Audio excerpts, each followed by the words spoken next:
La question, elle a été choisie et étudiée par Madame Oumeyes, que je vais essayer de présenter aussi les trois panélistes qui sont avec nous. Monsieur Chabi, qui est bureau d'études UTK, qui est ingénieur, qui a de l'expérience, qui devrait être avec nous, malheureusement, il a chopé, donc il est malade. On ne sait pas si c'est une maladie ou peut-être le Covid, donc il a des symptômes de grippal, donc automatiquement il présente ses excuses. Donc il y aura avec nous l'architecte, l'ingénieur topographe, l'enseignement, mais malheureusement il n'y aura pas un ingénieur. Bon, moi je suis ingénieur de formation, mais je suis modérateur, donc je vais pas prendre sa parole. Mais on sera ici pour vous éclaircir un petit peu la problématique et aussi où en est le BIM au Maroc et la question comment peut-on réussir. Avant de prendre la parole, je vous présente les panélistes. Donc avec nous, Madame Amal Meizi Hoffman, qui est architecte de formation, co-gérante de l'entreprise MXA, partenaire diplômé de l'ENA et ayant obtenu un master à l'INSA Strasbourg. Depuis 7 ans, vous avez acquis pas mal d'expérience, donc notamment autour du BIM. Et là, ça sera l'occasion aussi de nous parler un petit peu de cette expérience ici au Maroc, par rapport notamment, vous étiez architecte, je dirais, maître d'ouvrage à l'ONCF, piloté projection de la gare Rabat-Ville. Puis BIM manager à l'entreprise Basics dans le cadre du projet de construction de la tour Mohamed VI. Ça, c'est très important parce que quand même, c'est une emblématique marocaine. Et responsable synthèse de corps et d'État, un projet à usage mixte avec bureau hôtel et logement. Un projet totalement en process BIM niveau 3. On en discutera cette notion de BIM niveau 3 et on en parlera. Donc le but de ma présentation, c'est pour ceux qui peut-être connaissent pas tous les termes du BIM, pour vous éclaircir par rapport. Donc aujourd'hui, vous êtes BIM manager sur le projet aussi de l'hôpital Ibn Sina et l'UR avec l'usure. Donc c'est très très bonne expérience et on va profiter de ça là pour éclaircir un petit peu où on est le BIM au Maroc. Bien sûr, Madame Oumeyez, une experte que j'apprécie énormément et qui est aussi à l'origine de l'organisation aussi de ce panel. Ingénieur géomètre topographe en 1996, mais aussi docteur en génie civil depuis 2017, master BIM à l'EHTP en 2020. Vous êtes secrétaire général de l'Ordre national des géomètres topographes, ingénieur géomètre topographe et enseignant supérieur à FST Stat et école d'architecture de l'intérieur de Rabat. Et je termine avec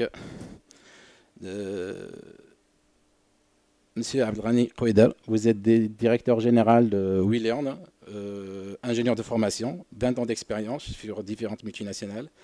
Avant, on s'en est dans l'entrepreneuriat à travers une entreprise entrée en EDTech et manager de Master BIM, application partenaire avec le HTP. Donc, vous allez nous parler aussi de l'enseignement. Donc voilà.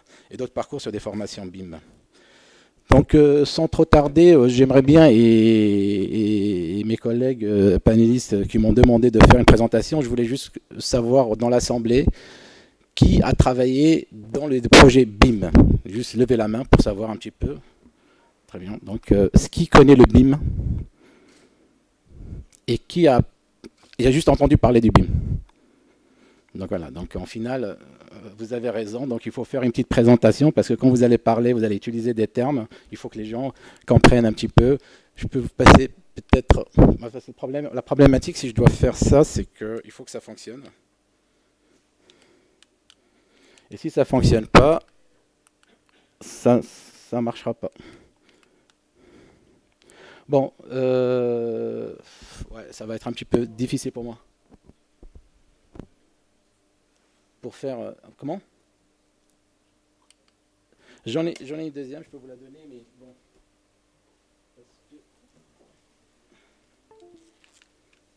Mais est-ce qu'il va l'accepter ou pas? Essayez avec celle-ci.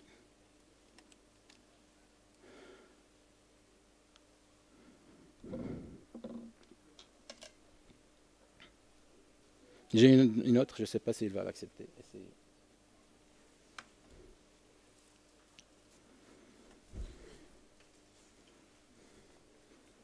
Je pense qu'il y a beaucoup de questions qui se posent autour du BIM, où en est le BIM, ainsi de suite. Là, pour le déroulement, après, je passerai la parole aux panélistes. Donc, je vais essayer de présenter rapidement un petit peu quelques termes, terminologie autour du BIM. Qu'est-ce que c'est le BIM, pourquoi le BIM, et ainsi de suite. Et j'ai demandé de vous présenter à la fin de cette présentation. J'espère que l'audio fonctionne. Juste vendredi dernier, il y a eu une interview entre le président de la République française, Emmanuel Macron, et le président de la Fédération du bâtiment. C'est un entretien qui est sur 37 minutes. J'ai pris, je dirais, la responsabilité de le résumer en 5 minutes. Et ça parle du BIM. Et j'aimerais bien le diffuser, et j'espère que l'audio fonctionne, pour que vous puissiez comprendre l'intérêt. Pour que vous puissiez comprendre l'intérêt, donc je sais pas, bonjour où des hommes d'État aujourd'hui on est par rapport à l'implication des BIM au sein de leur pays. Et après, je passerai la parole aux panélistes.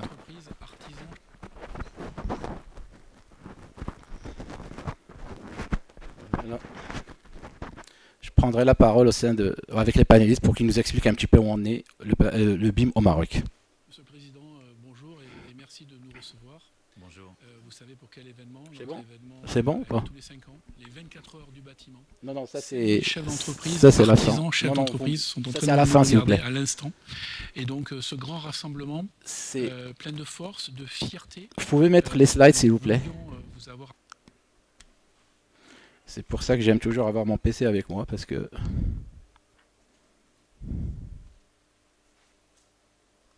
Voilà. Ok, là ça fonctionne bien, merci. Ok, donc vous vous posez plusieurs questions vous-même, pour ceux qui s'intéressent au BIM. Vous dites, pourquoi le BIM? Comment je peux mettre le BIM en place? Ça veut dire quoi concrètement faire du BIM? Ce sont des questions qui reviennent souvent. A-t-on déjà un peu de recul sur le BIM dans d'autres pays? J'ai combien de temps encore avant l'application de la loi? Je peux faire du BIM sans embaucher un BIM manager? Je dois revoir toute mon organisation pour faire du BIM. Le BIM, ça coûte combien? Très bien le BIM, mais ça va me rapporter quoi de plus? Donc ça, je dirais, c'est des questions qu'on se pose réellement avant même de dire est-ce que je m'intéresse ou pas. Mais on verra avec le temps que le BIM, il y est dans. On n'est pas dans cette situation-là de dire est-ce que je me lance ou pas. C'est comme quelqu'un qui veut devenir ingénieur et dit est-ce que je dois faire une école d'ingénieur ou pas. On n'est pas dans cette phase-là parce que le temps passe trop vite. Maintenant, la seule chose, c'est qu'il faut savoir, il y a une méthodologie aujourd'hui, c'est qu'il y a 10 points clés. Oubliez le logiciel, certes. Ça, c'est bien, on dit toujours le BIM, c'est pas un logiciel, certes, c'est vrai, mais sans logiciel, on ne peut pas faire de BIM. Ça, c'est un constat qu'il faut bien comprendre derrière. Le BIM entraîne un changement des méthodes de travail, oui. Ne pas reconduire les anciens process avec de nouveaux outils, ça aujourd'hui, c'est la problématique. C'est pour ça qu'il y a cette notion de formation, parce qu'on ne peut pas travailler de la même manière si on veut se lancer dans des projets BIM. Ne pas reconduire, faites votre état des lieux, travaillez sur un plan et communiquez-le. Projet pilote et choix de l'équipe, trouver la bonne adéquation, sans accompagnement c'est l'échec, ça c'est sûr, et optimiser les flux d'informations. L'email n'est pas la solution pour le suivi et la gestion des projets. Ça, ce sont 10 points clés pour la méthodologie. Mais j'aimerais bien toujours, avant de parler du BIM, de comprendre l'histoire du BIM, et ça va nous donner un petit peu cette historique qui est très important, c'est que... Je reviens... Voilà, l'histoire du BIM. Ok. Il faut comprendre que le marché public, ça vient des États-Unis, le BIM. Hein. C'est le marché public, le premier marché aux États-Unis, c'est le ministère de la Défense. Donc le BIM, il a été fait au départ par le ministère de la Défense, pas mal d'années, dans les années 60 et 70, en disant à chaque fois quand je vais commander un sous-marin, que je vais commander un avion de chasse, je vais commander un tank ou autre, j'ai besoin de l'exploitation et de la maintenance de cet outil-là. Donc aujourd'hui, ça veut dire que tout simplement, il fallait créer une maquette numérique. Et dans les cahiers de charges, il y avait la livraison de la maquette numérique avec la livraison du projet. Et donc, c'était dans un but de la maintenance. Donc, début des années 80, donc utiliser intelligemment la technologie pour résoudre les problèmes. Début des années 80, le ministère de la Défense, on lui a demandé de faire de la gestion de patrimoine, parce que le ministère de la Défense avait la gestion de patrimoine. Donc faire de la gestion de patrimoine, on n'a rien fait d'autre. On prend ce qui existe dans la Défense pour gérer notre patrimoine. Donc chaque projet, chaque ouvrage, chaque bâtiment, on doit avoir sa propre maquette, d'où la naissance. Donc on a tout simplement appliqué les principes de la fabrication mécanique à la construction.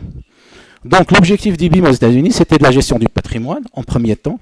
Filière du bâtiment industrialisé, ça on le sait tous, hein, il suffit de voir des films, donc vous rencontrez que aux États-Unis on retrouve beaucoup de quartiers, beaucoup de bâtiments qui sont un petit peu prototypes et identiques, industrialisés. Et aussi il y a cette problématique d'ingénierie. On est dans une ingénierie, donc aux États-Unis intégrée, donc les contrats bâtis, donc c'est l'ingénieur intégrant la globalité, je dirais, des études, Par contre, en France, on est segmenté. C'est pour ça que dans les pays francophones, on a pris un peu de retard par rapport aux anglophones qui sont en avance dans leurs principes et dans la conception, c'est-à-dire qu'ils n'avaient pas besoin de faire un effort puisqu'ils travaillent de cette manière-là. Donc, il faut comprendre que dans les pays anglophones, l'entreprise construit. Et aujourd'hui, ce n'est pas le cas. C'est que vous avez la maîtrise d'œuvre qui fait de la conception de l'étude, mais l'entreprise, elle construit, elle applique les méthodes et les procédures. Ou aujourd'hui, dans les pays francophones ou au Maroc, l'entreprise peut aussi avoir son propre bureau d'études par rapport à ça. Donc, accélération de la croissance de la technologie AEC. Donc, depuis 1960, on était dans le cadre, l'ère de la documentation, l'ère de l'optimisation, mais il faut voir que le BIM, ici, c'est qu'à partir de 2000, on parle du BIM dans la construction. Donc, ce n'est pas quelque chose de nouveau. Maintenant, on est dans l'ère de la connexion. L'Internet des objets, de mettre des capteurs, des choses comme ça sur des chantiers, aujourd'hui, c'est devenu une actualité. Donc, on n'est plus, ça fait 22 ans que le BIM existe déjà. On n'est plus dans cette situation de dire est-ce que ça va marcher, ça ne va pas marcher. Mais je pense que ce panel nous permettra de soulever quelques points pour que ça marche. Pourquoi on applique le BIM? Parce que tout simplement, il suffit de voir à l'extérieur, on n'a plus la même conception. La conception elle est plus complexe, les équipes dispersées. On a vu avec le Covid qu'aujourd'hui, on peut travailler. Et ça, c'est aussi c'est un point que je souleverai tout à l'heure. On peut travailler, on n'est plus rattaché à un pays ou à un endroit ou à un bureau. Donc, on peut travailler partout. Et donc, on a besoin aujourd'hui des outils pour travailler à distance. Donc, les équipes sont dispersées, nouveaux modèles de livraison. Donc, aujourd'hui, tout ça fait que on est dans une industrie très fragmentée, donc il y a trop de risques élevés et on va vers des marges faibles. Donc ça aussi, ça pousse un petit peu à revoir notre méthodologie et nos manières de travailler. Qu'est-ce que c'est le BIM? Rapidement, il y a plusieurs définitions, mais je dirais c'est un process intégré et complet. Donc c'est un process en premier lieu, ce n'est pas un logiciel. Permet aux professionnels d'explorer les caractéristiques fonctionnelles physiques d'un projet de manière, avant qu'il ne soit construit, concept de maquette ou prototype numérique. Des informations coordonnées donc, et précises qui sont utilisées afin de concevoir, visualiser, documenter, livrer. Donc voilà un petit peu le process. Donc, mais dans le BIM, vous avez BI pour dire building, donc automatiquement ça représente à la fois le bâtiment mais aussi l'infrastructure. C'est pas que build pour dire bâtiment, non, c'est pour dire construction. I pour de l'information, on va expliquer, mais il y a les M. Le M est représenté par 3 terminologies. Vous avez M pour dire modèle, donc sur le projet, c'est le modèle que vous allez faire en maquette, donc la maquette numérique. Vous avez le modeling, donc c'est le process, c'est une partie du process, c'est de faire de collaboratif autour de ce modèle-là. Et vous avez ce qu'on appelle le management, bien sûr, pour faire décider comment le projet va être réalisé au niveau de management. Donc vous avez les 3 M, donc ça part du modèle jusqu'au management. Donc par contre, il faut comprendre la différence entre une maquette numérique et une maquette BIM. Et ça, c'est important à savoir. Parce qu'une maquette numérique, vous en faites déjà. Pour les gens qui travaillent déjà, ça fait des années qu'ils travaillent avec des outils où ils font des maquettes 3D. Quand vous voyez un bâtiment en 3D, vous l'avez modélisé. Pour les architectes ou pour les ingénieurs. Lorsqu'il y avait l'application pour les ingénieurs de l'application des RPS, donc tout le monde était obligé de modéliser son bâtiment. Donc ça, on parle d'une maquette numérique. Par contre, une maquette BIM, c'est le fameux I qu'on intègre. Donc ça permet d'utiliser ces informations qu'on va créer. Si je veux faire une bilan thermique, donc j'ai besoin de connaître les caractéristiques du verre que je vais mettre dans la maquette pour que demain, l'ingénieur fluide va essayer de faire son bilan thermique grâce à cette maquette. Donc c'est le fameux I, et donc le I, c'est ce qui permet d'avoir le transfert. Et on sait aujourd'hui que l'information, c'est devenu l'or, c'est devenu le pétrole d'aujourd'hui, c'est-à-dire qu'aujourd'hui, on vous vend de l'information. Tout ce qui se passe, c'est on vous vend de l'information. Et donc, la maquette, c'est de l'information. Et donc, c'est là où aujourd'hui, on va dire maquette BIM, c'est une maquette où on importe de l'information. Par contre, si vous dites une maquette 3D, ça reste peut-être une maquette 3D. Donc, ça n'a pas... Donc, c'est là où il y a une différence. Et je vais revenir parce que j'entends parler, je vois beaucoup sur LinkedIn et autres ce qui se passe. Je veux faire du BIM, je vais utiliser Revit, je vais utiliser un logiciel. Non, ça ne veut pas dire ça. Le BIM, c'est un process. Faire de la 3D, les gens en faisaient. Donc c'est pour ça que le BIM permet de sembler complexe, mais j'ai mis au milieu la collaboration. Parce que sans collaboration, ça ne marchera pas. Le processus, mais vous voyez, le logiciel, c'est très petit. Certes, l'outil important, c'est le logiciel, mais les logiciels, vous les avez aujourd'hui. Et pourquoi on ne fait pas de BIM? Puisqu'on les a déjà. Donc parce qu'aujourd'hui, il y a une notion de collaboration, de process et pas mal de choses à voir. Donc aujourd'hui, c'est ça. Donc il faut comprendre une chose, c'est que dans la collaboration, actuellement, les acteurs échangent entre eux, mais conservent jalousement tout ce qu'ils savent. Ça existe jusqu'à aujourd'hui. Dans les bureaux, vous voyez, chacun essaie de garder l'info pour lui. S'il y a un nouveau qui arrive, non, attention, il va répliquer ma place. Donc ça, on sait très bien, la collaboration est un peu difficile. Avec le BIM, il y aura un centre de l'information partagée, accessible à tous. Chacun prend et apporte sa compétence et redonne. Donc on est passé de l'ingénierie séquentielle à une ingénierie concurrente. Et vous savez, ceux qui sont à l'origine de l'ingénierie concurrente, ce sont les Japonais. Dans les années 60, ils ont dit, tiens, on va faire mieux que les Américains. Les Américains travaillent en séquentiel. Donc c'est l'architecte qui donne à l'ingénieur qui donne à l'économiste essaie de regarder, après on fait des allers-retours. Les Japonais ont dit, nous, on va rentrer dans une même salle, on prend tout le monde, on travaille, on sort avec un projet. Donc on va travailler tous, avoir les mêmes idées, et on sort avec un bon projet. Donc on est dans l'ingénierie concurrente, c'est pour ça qu'aujourd'hui, dans le BIM, c'est de l'ingénierie concurrente. Donc travailler dans un esprit... Donc ça ne marche pas, mais bon, il y a l'animation qui ne marche pas, bon c'est pas grave. Travailler dans un esprit collaboratif, c'est exactement le système de sport nautique, l'aviron. C'est-à-dire, pour que ça avance, il faut que tout le monde ait le même niveau. Il faut comprendre une chose dans le BIM. Il ne faut pas dire « je suis monsieur BIM », ça ne sert strictement à rien. Je l'ai dit tout à l'heure à mes collègues, on est dans le monde du foot actuellement. Messi, c'est le meilleur joueur au monde. Mais pourtant, il n'a pas gagné.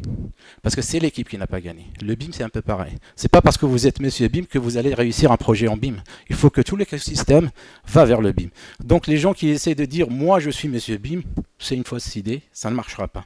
Donc c'est comme ici, si vous prenez le meilleur, je dirais l'aviron va rouler à la vitesse en fonction du maillon faible. Donc dans le BIM, quand vous êtes dans un écosystème, c'est le maillon faible qui tire, ce n'est pas le maillon fort qui tire dans le BIM. Et ça, il faut le savoir, hein. C'est très important cette partie-là, parce que si vous avez quelqu'un qui est moins bon dans le process, vous risquez d'avoir des petits soucis derrière. Donc c'est pour ça qu'il faut trouver les bons collaborateurs quand vous lancez sur un projet BIM.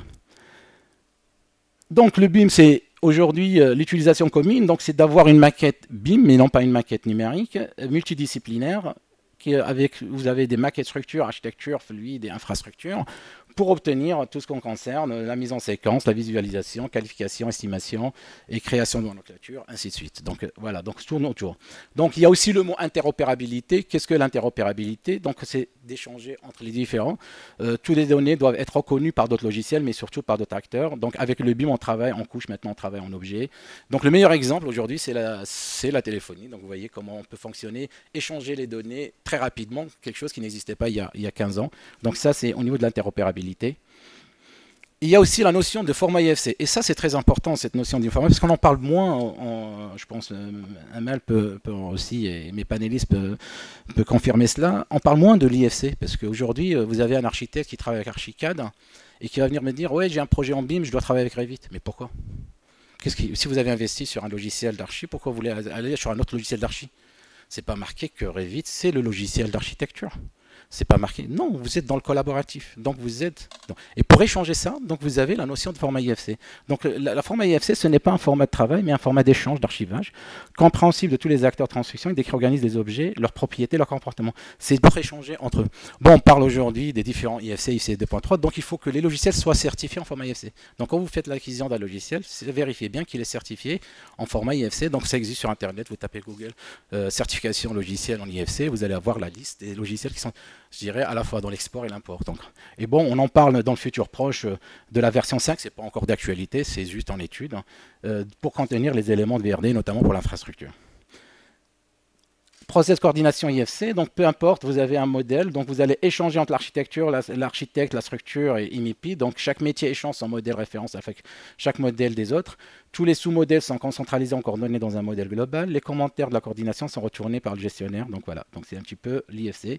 Par contre, on parle aussi de niveau. Ça, c'est important de dire, tout à l'heure, j'ai dit BIM niveau 3, j'aimerais bien savoir pour la tour, c'est pas facile. Hein. Le niveau 1, donc on est dans la maquette numérique isolée, donc c'est ce qu'on fait déjà. Chacun essaie de travailler dans son coin, donc on a une maquette. Acteurs travaillent, c'est ce qu'on appelle le mode isolé. Maintenant, on est dans la maquette niveau 2. Je pense qu'aujourd'hui, si on veut vraiment parler de BIM et de réel BIM, au moins, il faut être dans le modèle niveau 2. Donc, dans le modèle niveau 2, vous avez la maquette numérique fédérée, ce qu'on appelle. Chaque acteur travaille sur une copie de la maquette. BIM Manager fait la synthèse dans la maquette. Donc, on échange à travers une plateforme collaborative. Et ça, c'est très important. La maquette numérique intégrée, modèle intégré, donc c'est là qu'on parle de niveau 3. C'est vraiment tout le monde s'oriente et travaille sur la maquette. C'est ce qui est vraiment le but du vrai BIM, mais c'est pas facile parce que là il faut vraiment être dans tout à l'heure l'aviron, donc c'est dans cet état d'esprit qu'il faut le comprendre et que tout le monde travaille sur la même maquette centrale. Même là il y a le problème d'infrastructure en termes de communication, donc c'est pas évident du tout, mais c'est le niveau, ce qu'on appelle le niveau 3. Un peu détaillé, niveau 0, bon c'est ce qu'on fait, c'est du CAD, niveau 1 je reviens, donc la 2D, la 3D. Niveau 2, liaison entre les maquettes BIM asynchrone. Et le niveau 3, e-BIM, la liaison synchrone entre les maquettes.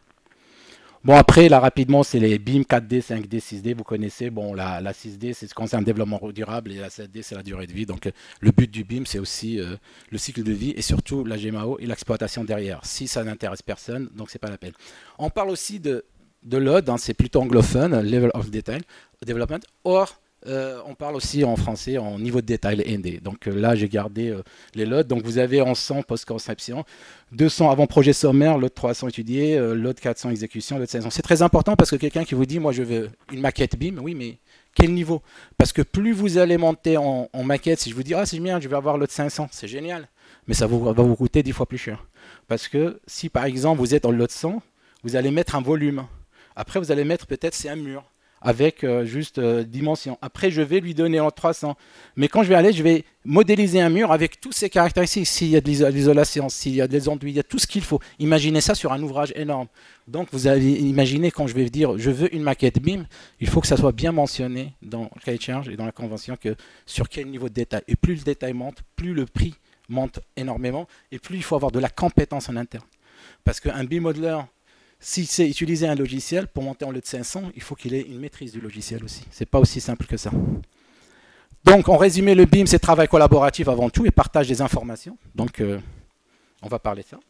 Hier, il y avait un panel sur la collaboration.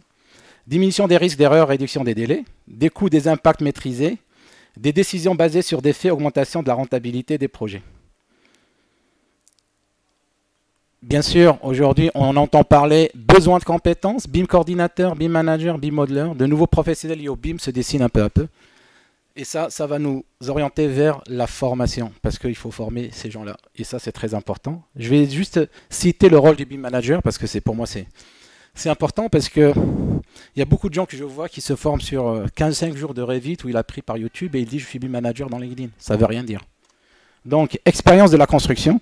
Définition et mise en œuvre du process BIM, rédaction de charte convention BIM, accompagnement des équipes du projet concernant la maquette numérique, conception et utilisation plan d'exécution, veille au respect des procédures et standards BIM, compréhension et optimisation des flux de travail BIM, gestion de l'interopérabilité entre les actions, c'est ce que j'avais dit, les applications, pardon, animation de réunions reporting, suivi et veille technologique et formation BIM. Nulle part, j'ai mentionné un logiciel.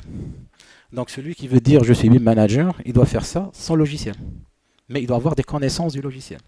Donc, vous apprenez à utiliser un logiciel, ça ne vous met pas BIM manager, vous êtes peut-être BIM modeler.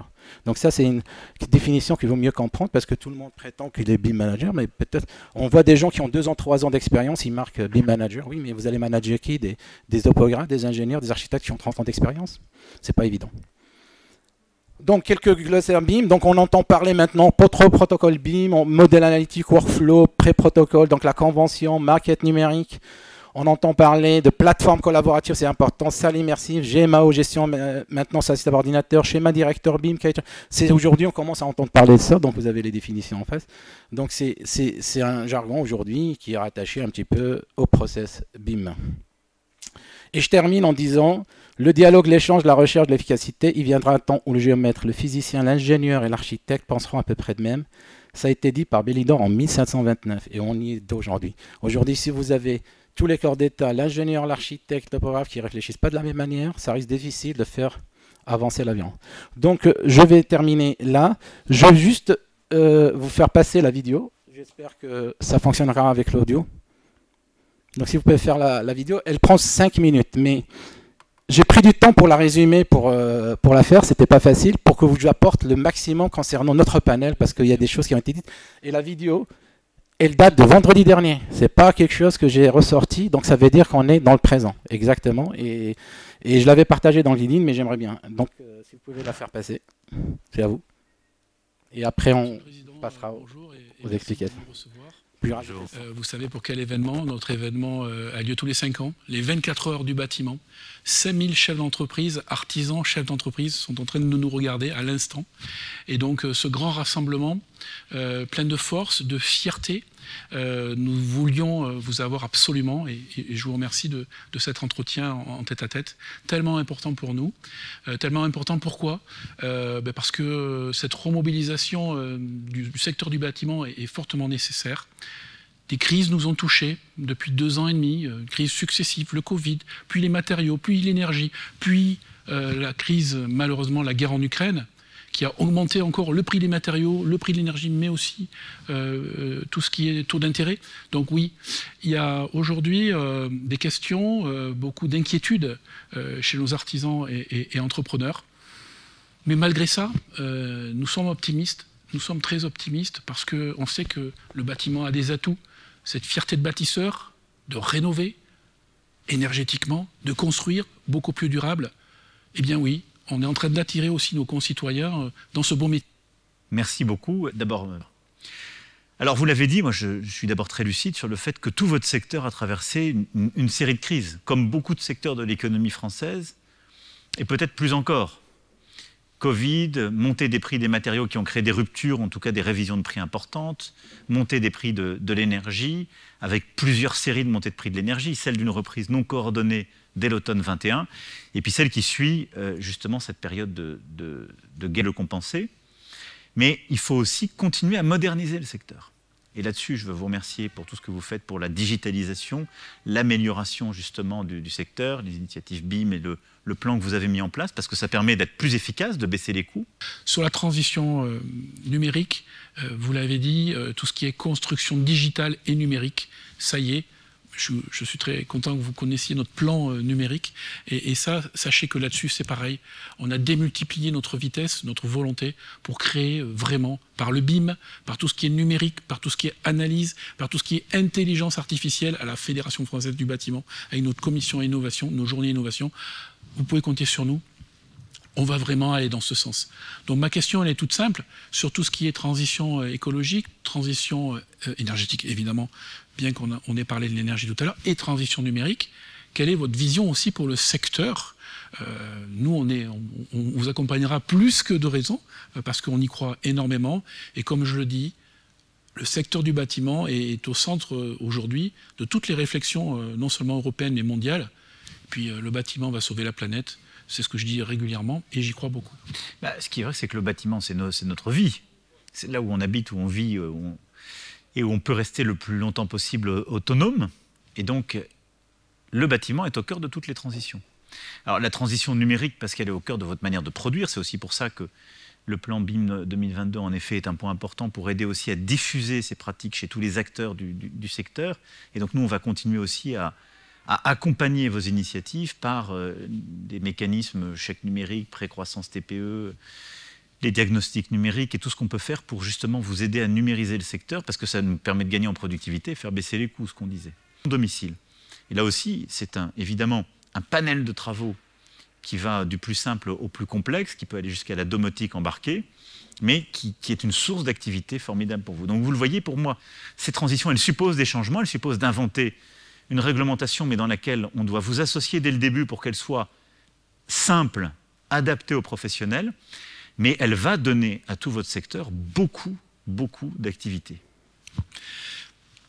Vous faites la transition, donc c'est parfait, sur la formation, sur cette jeunesse, cette attractivité des métiers, que l'on travaille beaucoup, avec de la communication. Mais pourquoi de la communication? Pour montrer que nos métiers ont changé, on l'a dit, cette dimension écologique, cette dimension aussi numérique, technologique, qui attire les plus jeunes, mais aussi les jeunes adultes. On l'a vu dans les 100 000 personnes qu'on a intégrées, et l'insertion évidemment aussi, bien évidemment, que l'on a intégré dans nos métiers.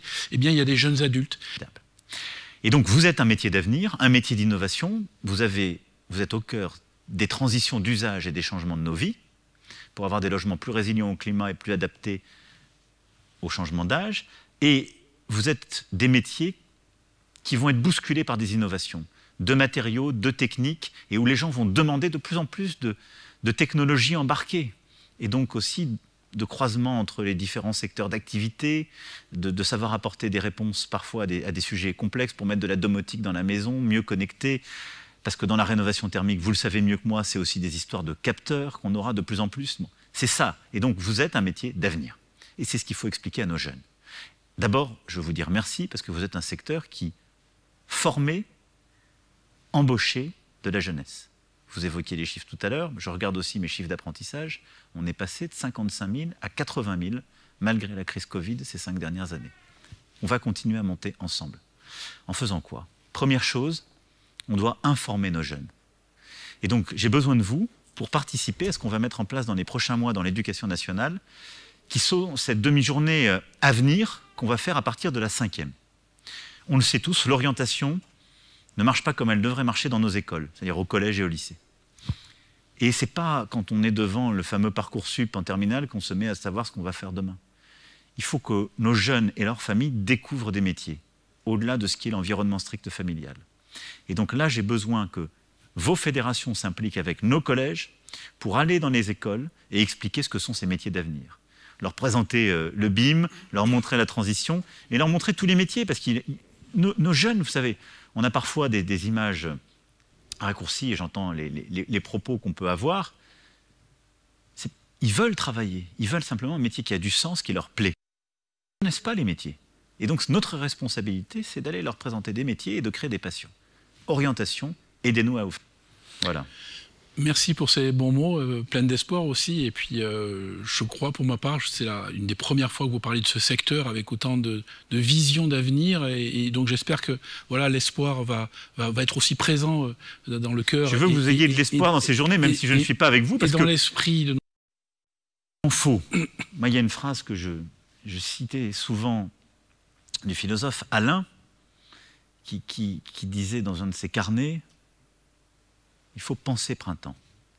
Et il avait cette métaphore, comme ça, en plein automne-hiver, il disait, là, tous les arbres sont en train de perdre leurs feuilles, ça semble dur, c'est un peu ce qu'on vit, on entend, si on allume la télévision, on a l'impression que tout va s'effondrer. Non, on résiste. Mais penser printemps, c'est pas de la naïveté, c'est pas incantatoire, c'est pas de la méthode Coué. C'est dire, si on veut que ça pousse au printemps, c'est maintenant qu'on doit semer. Voilà, merci. Donc, je voulais vous faire partager ça. Donc, j'ai fait un résumé. Bon, c'est plus de 36 minutes. Hein, mais ce qui m'intéressait, c'était ce qui a été dit par rapport à ce qui se passe en France et c'est le présent. Donc, je trouvais que c'était très, très important pour en parler pendant ce panel-là. Je n'ai pas montré Macron, je suis contre Macron, mais bon, c'était les idées qui sortaient qui m'intéressaient. Et voir, on relève beaucoup de choses, la transition numérique, écologique, on est dedans. Le bâtiment, c'est l'avenir, c'est l'innovation, c'est le BIM. Quand vous entendez un président qui dit « il faut que je m'appuie sur les fédérations », ça veut dire c'est un message aussi à nos fédérations, ça veut dire qu'ils doivent travailler par rapport à ça. Lorsqu'il dit qu'on doit enseigner, informer les jeunes du BIM dès la seconde, c'est pas après leur diplôme d'ingénieur ou après leur diplôme d'architecture. Donc ça veut dire dès nouveau, ça veut dire c'est quelque chose qui est très très important et c'est la raison pour laquelle aujourd'hui on est là pour un petit peu vous éclaircir par rapport à ces points. Donc là, je vais passer la parole au panéliste. Donc merci de m'avoir donné cette possibilité d'en parler un peu. La première question que je vais poser, c'est celle que je pense pose la première chose. Vous êtes sur le BIM, vous avez choisi, Madame Hamel, Madame Moumeyez et vous, d'aller vers le BIM, dans l'enseignement BIM. Pourquoi ce choix-là? Quels sont les avantages du BIM pour vous? Et pourquoi vous avez dit, maintenant j'y crois, bien que l'écosystème aujourd'hui, tout n'est pas bon pour aller vers le BIM. Donc voilà, donc la question à vous. Madame Moumeyez, je vous donne, ok, à vous. Je vous donne la parole. Je prenais...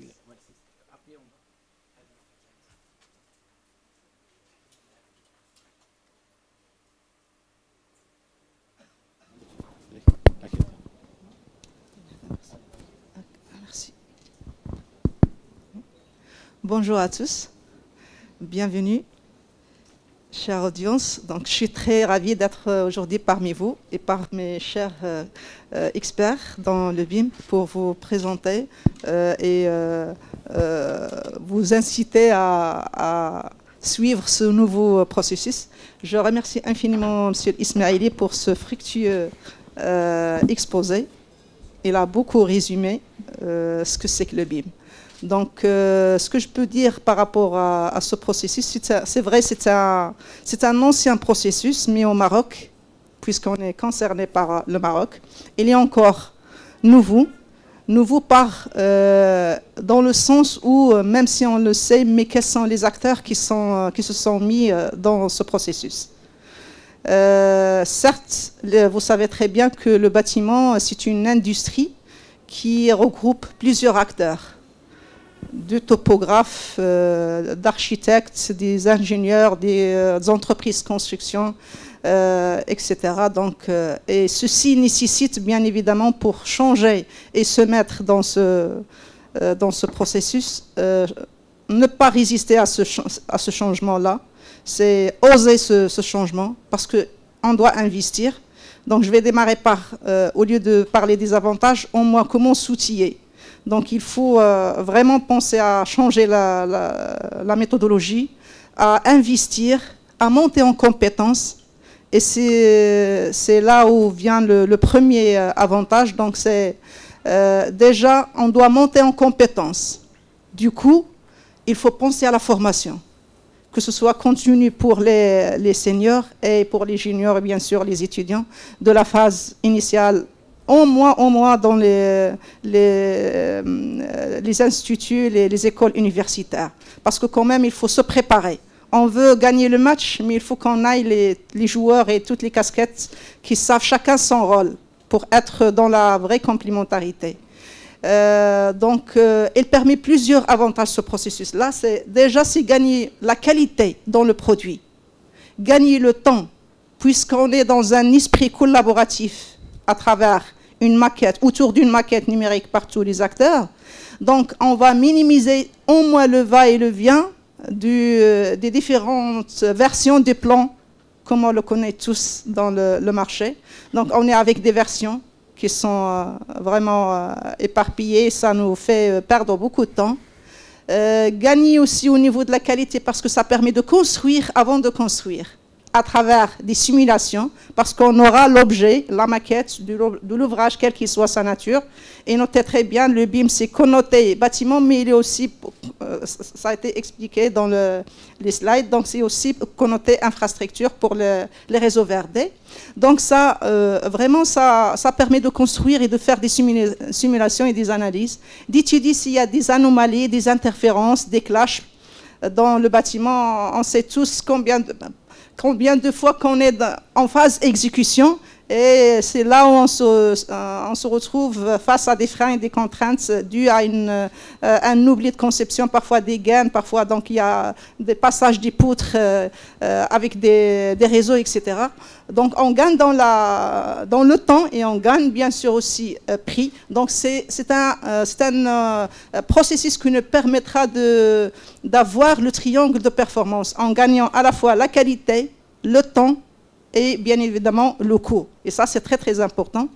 En plus de la montée en compétence de tous les acteurs. Et du coup, vraiment, ça minimise aussi même les erreurs de va-et-vient de la recherche des plans. Combien de fois, surtout comme vous le savez, le Maroc, il est vraiment très très riche de patrimoine. Et il a c'est-à-dire une richesse qui est très diversifiée. Ça nécessite une exploitation et une gestion. Donc, si on veut faire un maîtrise, généralement on est dans la rénovation et la restauration, si on veut faire que des maîtrises, il faut qu'on dispose des maquettes numériques qui nous permettent de faire ressortir bien sûr les maîtrises rapidement et avec une très grande exactitude. Et ça permet bien évidemment à travers les technologies innovantes, ce qui permet aussi bien sûr d'appliquer à fond ce potentiel-là d'acquisition 3D. Donc nous sommes vraiment très bien appliqués en tant qu'ingénieur topographe. On a très bien investi dans les technologies innovantes, que ce soit les scanners 3D pour l'acquisition des données, que ce soit les drones pour l'acquisition et la simulation et l'assemblage du nuage de points pour pouvoir avoir le tel que construit, tel que saisi plutôt que tel que construit. On parle de tel que construit lorsqu'on est dans le parcours de la construction en phase d'exécution, mais si on est dans la phase telle qu'il existe, donc on est le tel que saisi comme forme, et du coup on peut avoir à la fois la documentation de notre patrimoine. On peut encourager même, ça c'est un avantage plus fort pour notre pays, c'est l'encouragement du tourisme à travers les maquettes numériques, à travers le métaverse, qui est aussi une nouvelle technologie. Donc il y a vraiment une panoplie d'avantages qu'on peut tirer à travers ce processus. Merci Madame Remise. Donc je passe la parole à Amal. Donc, parlez-nous un petit peu de votre expérience et les avantages du BIM par rapport à ici au Maroc. D'accord. Bonjour tout le monde. Je suis très honorée d'être parmi vous aujourd'hui autour de la question très importante qui est comment réussir le BIM. Donc, on voudrait orienter cette discussion plutôt objectif et être le plus pragmatique possible. Au lieu de rester plutôt dans le théorique comme on l'entend souvent dans d'autres panels ou d'autres salons. Je remercie d'abord Madame Moumeyez de m'avoir intégrée à ce débat. Donc quand on parle du BIM, comme l'a mentionné Monsieur Smaili, nous parlons de maquette numérique. Cette maquette, elle se veut être centrale, vu qu'elle va permettre des échanges d'informations et de communication en intégrant tous les intervenants du processus de construction. Donc quand on parle du BIM, on parle des avantages du BIM pour le maître d'ouvrage, des avantages du BIM pour le maître d'œuvre, pour les entreprises, etc., etc. Le bureau de contrôle, etc. Donc on ne peut pas parler du BIM si les intervenants, tous les intervenants de l'acte de bâtir ne sont pas dans ce process, intégrés dans ce process. Donc le premier à finalement bénéficier des avantages du BIM, c'est le maître d'ouvrage. Et je vais vous expliquer pourquoi. Le maître d'ouvrage, grâce au BIM, peut maîtriser d'abord la conception de l'ouvrage, quel qu'il soit, un bâtiment ou un pont ou une école. Il maîtrise donc la conception, donc qu'est-ce qu'il a commandé, entre guillemets, depuis la phase APS, donc les phases qu'on connaît de développement d'un projet, la phase concours, ou sinon jusqu'à la réalisation du projet, son exploitation et sa maintenance. Ce qu'on oublie très souvent, c'est que le coût du projet est divisé en plusieurs parties, et la partie, disons, presque 70% du coût d'un projet, c'est sa partie d'exploitation et de maintenance. On reste très souvent focalisé sur la partie conception et on oublie ces volets-là qui sont justement très bien développés dans un processus BIM.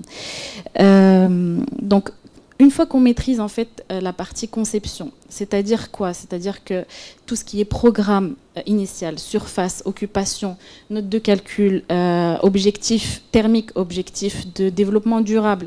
On parle aujourd'hui de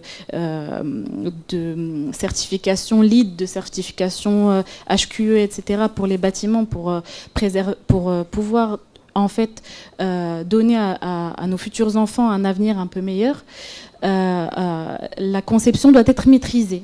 La conception, elle est maîtrisée si tous les corps d'État sont intégrés dans ce processus-là. Si nous avons une maquette structure, archi, lots techniques qui sont intégrés dans une même maquette de synthèse finalement, et où les lots se parlent. Aujourd'hui, malheureusement, dans le domaine actuel, dans notre expérience au Maroc, chaque discipline reste un petit peu dans son silo. Et le BIM, pour moi, c'est une sorte de tamis qui vient un peu bouleverser ces silos-là et qui décloisonne les corps de métier. Donc l'ingénieur, il ne peut pas rester dans son élément à mettre ses poteaux en une seule fois et à imposer sa conception. L'architecte non plus. Il ne peut pas faire des porte-à-faux de 10 mètres et se dire eh ben non, je ne vais pas mettre de poutre ou je ne vais pas mettre de poteaux et puis ça tiendra tout seul. Non, on est obligé de travailler ensemble. C'est un exercice. C'est aussi quelque chose qui va prendre du temps, parce qu'on est en train de parler de transition. Une transition ne peut pas se faire en un seul temps. Elle a besoin d'être planifiée, elle a besoin d'avoir une stratégie, on parlera de ça plus tard. Mais effectivement, la partie maîtrise de la conception, c'est le premier volet. Après, on a la maîtrise aussi des quantités. Les quantités peuvent être extraites au fur et à mesure du développement d'un projet. C'est-à-dire que les métriques qui sont faits en amont d'un dossier de consultation ne sont pas forcément les métriques finaux qui sont réalisés au niveau du chantier. Et là aussi, on va parler peut-être des problématiques de transparence, etc., qui sont à cette issue-là. Donc quand le maître d'ouvrage peut maîtriser ses quantités, qui peut maîtriser sa conception, vient alors au final une exploitation et une maintenance du projet qui peut être également maîtrisée.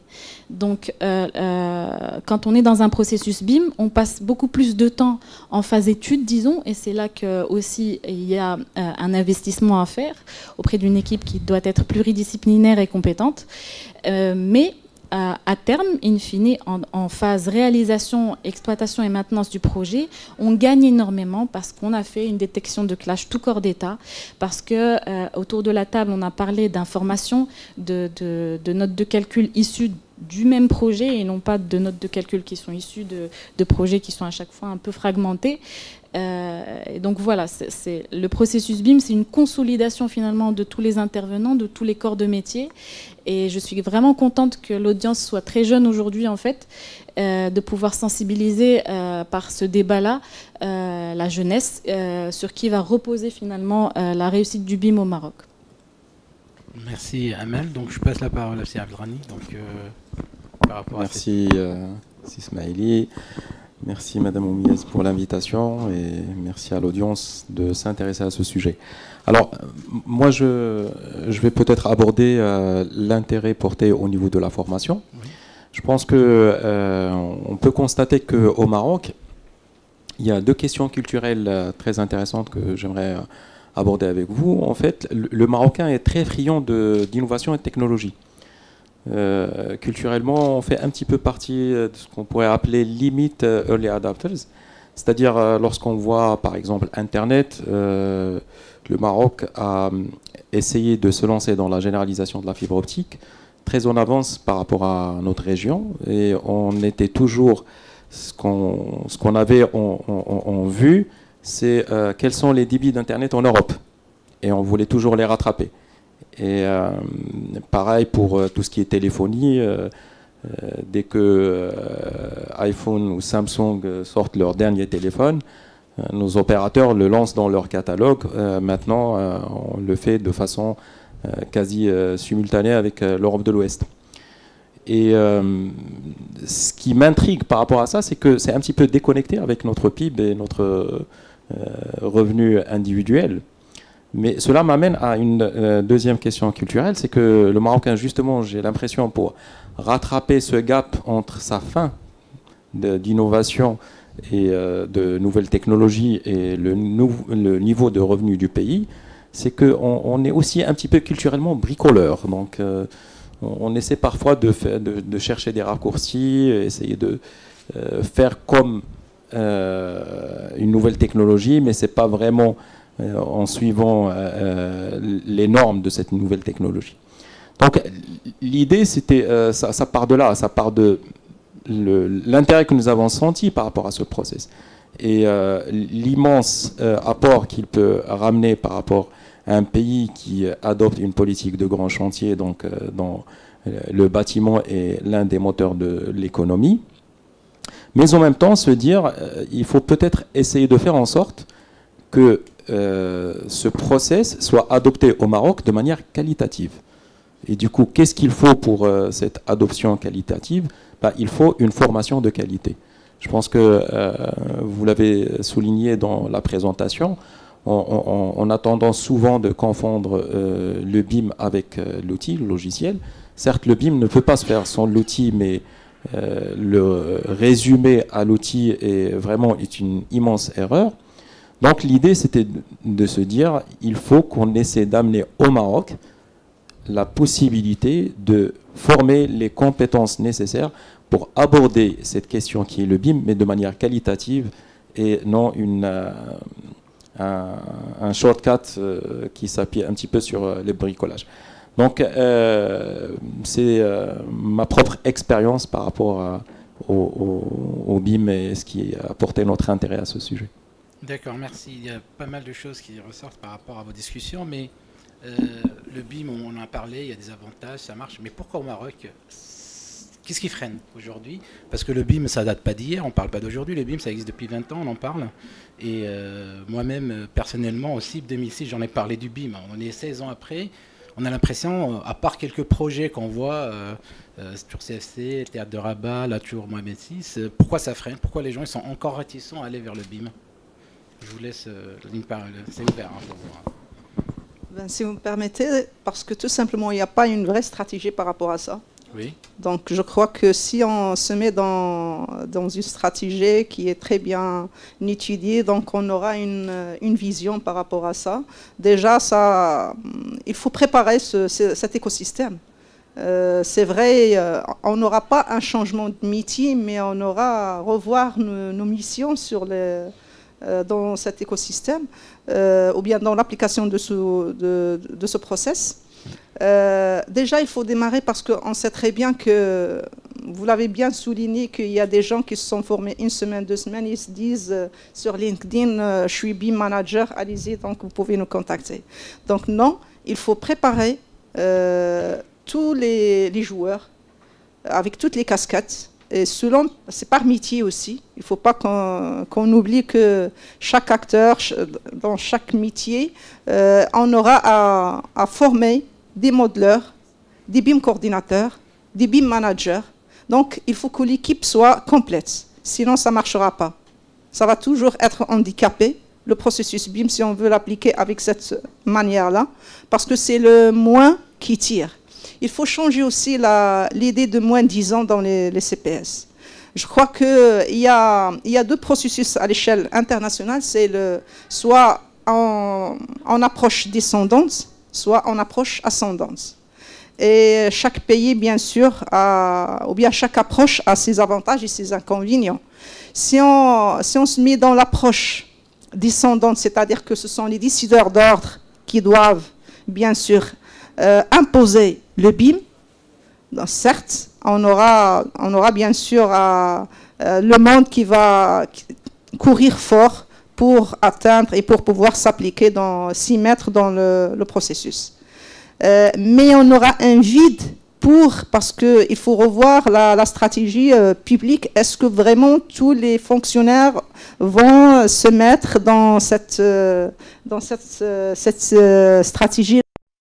Quand même une résistance, surtout que les fonctionnaires, généralement, ils se disent, ça y est, on a notre chaise, donc on est vraiment à l'aise, donc c'est pas la peine de revoir le changement ou de se mettre même, qu'est-ce que va nous apporter ce processus-là? On est à l'aise, donc ils ne sortent pas de leur zone de confort. Donc il faut quand même qu'il y aura une sensibilisation très forte, et ça rentre dans la stratégie aussi. Donc il faut s'outiller, il faut s'armer et avoir tous les outils pour pouvoir atteindre ces objectifs-là, qui devront être en principe des défis. Il faut les mettre en place. Il faut former les gens, il faut que les établissements revoient leur processus en imposant la formation initiale.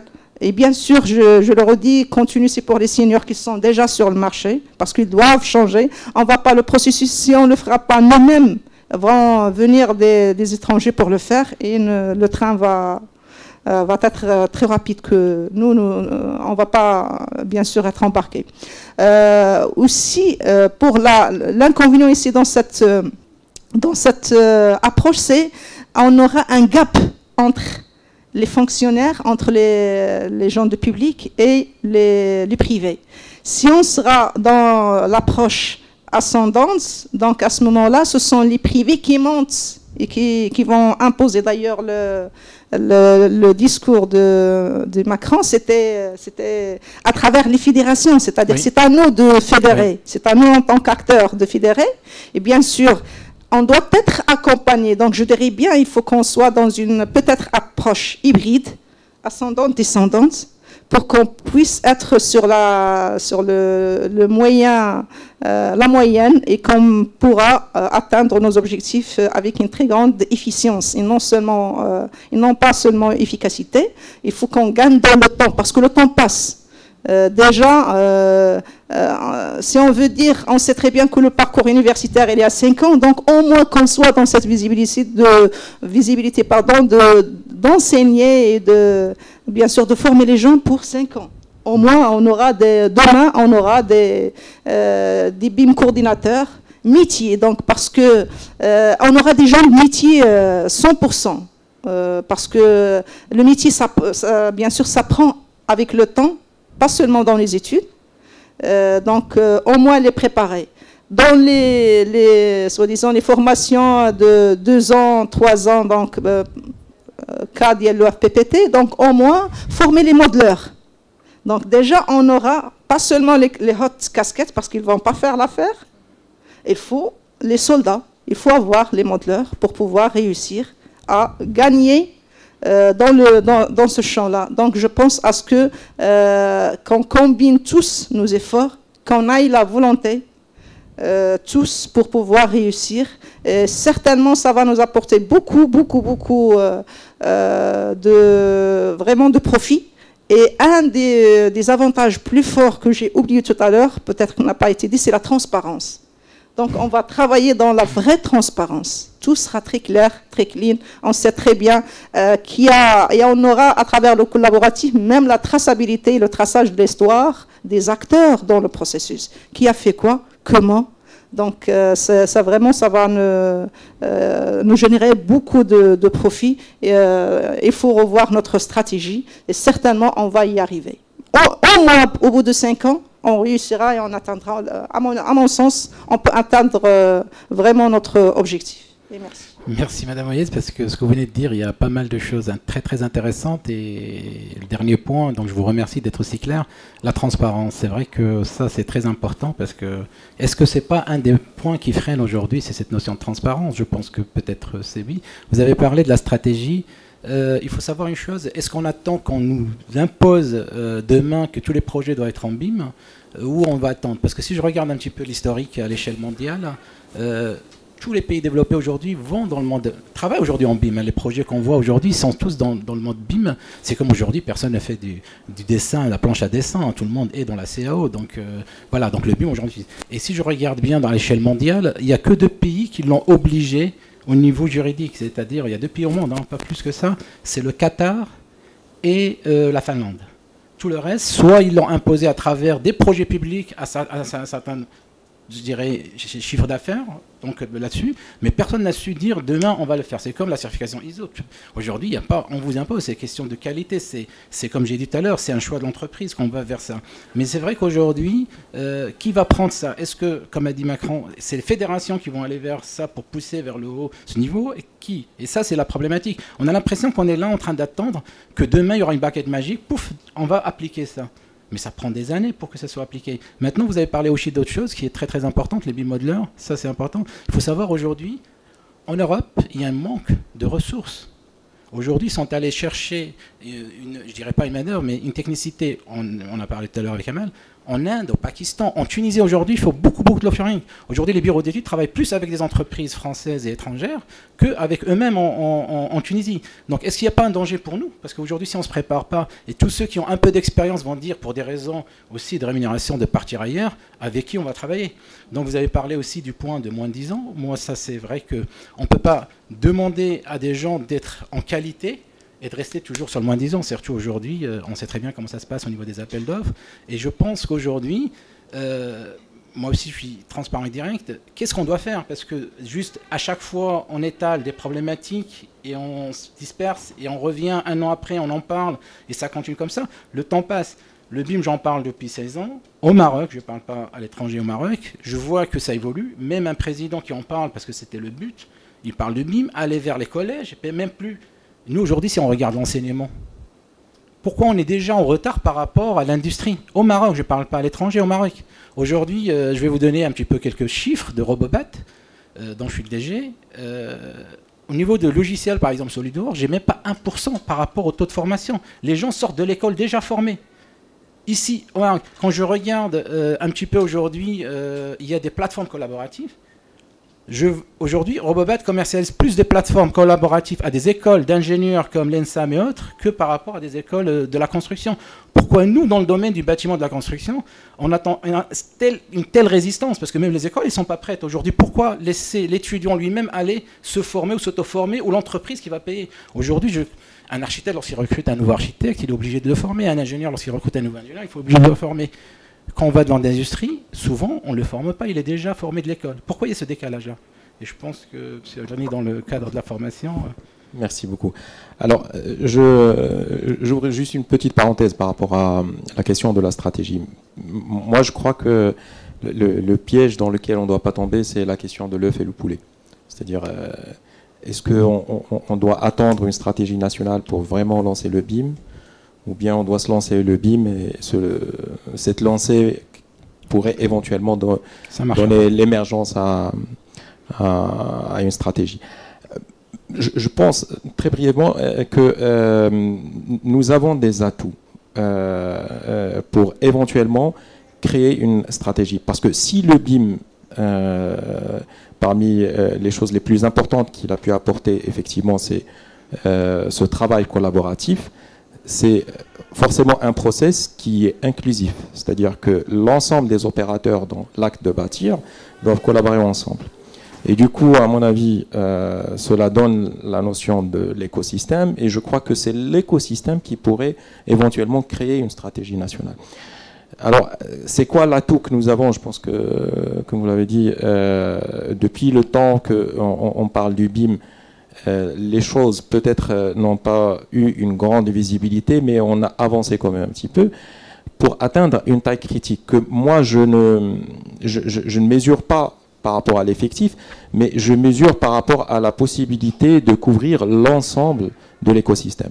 C'est-à-dire sur l'ensemble des intervenants de l'acte de bâtir, aujourd'hui au Maroc, nous avons vraiment des compétences top niveau. Nous n'avons pas encore une grande profondeur, mais nous avons des gens qui maîtrisent véritablement le sujet, qui en connaissent les enjeux et tout ce qui va avec.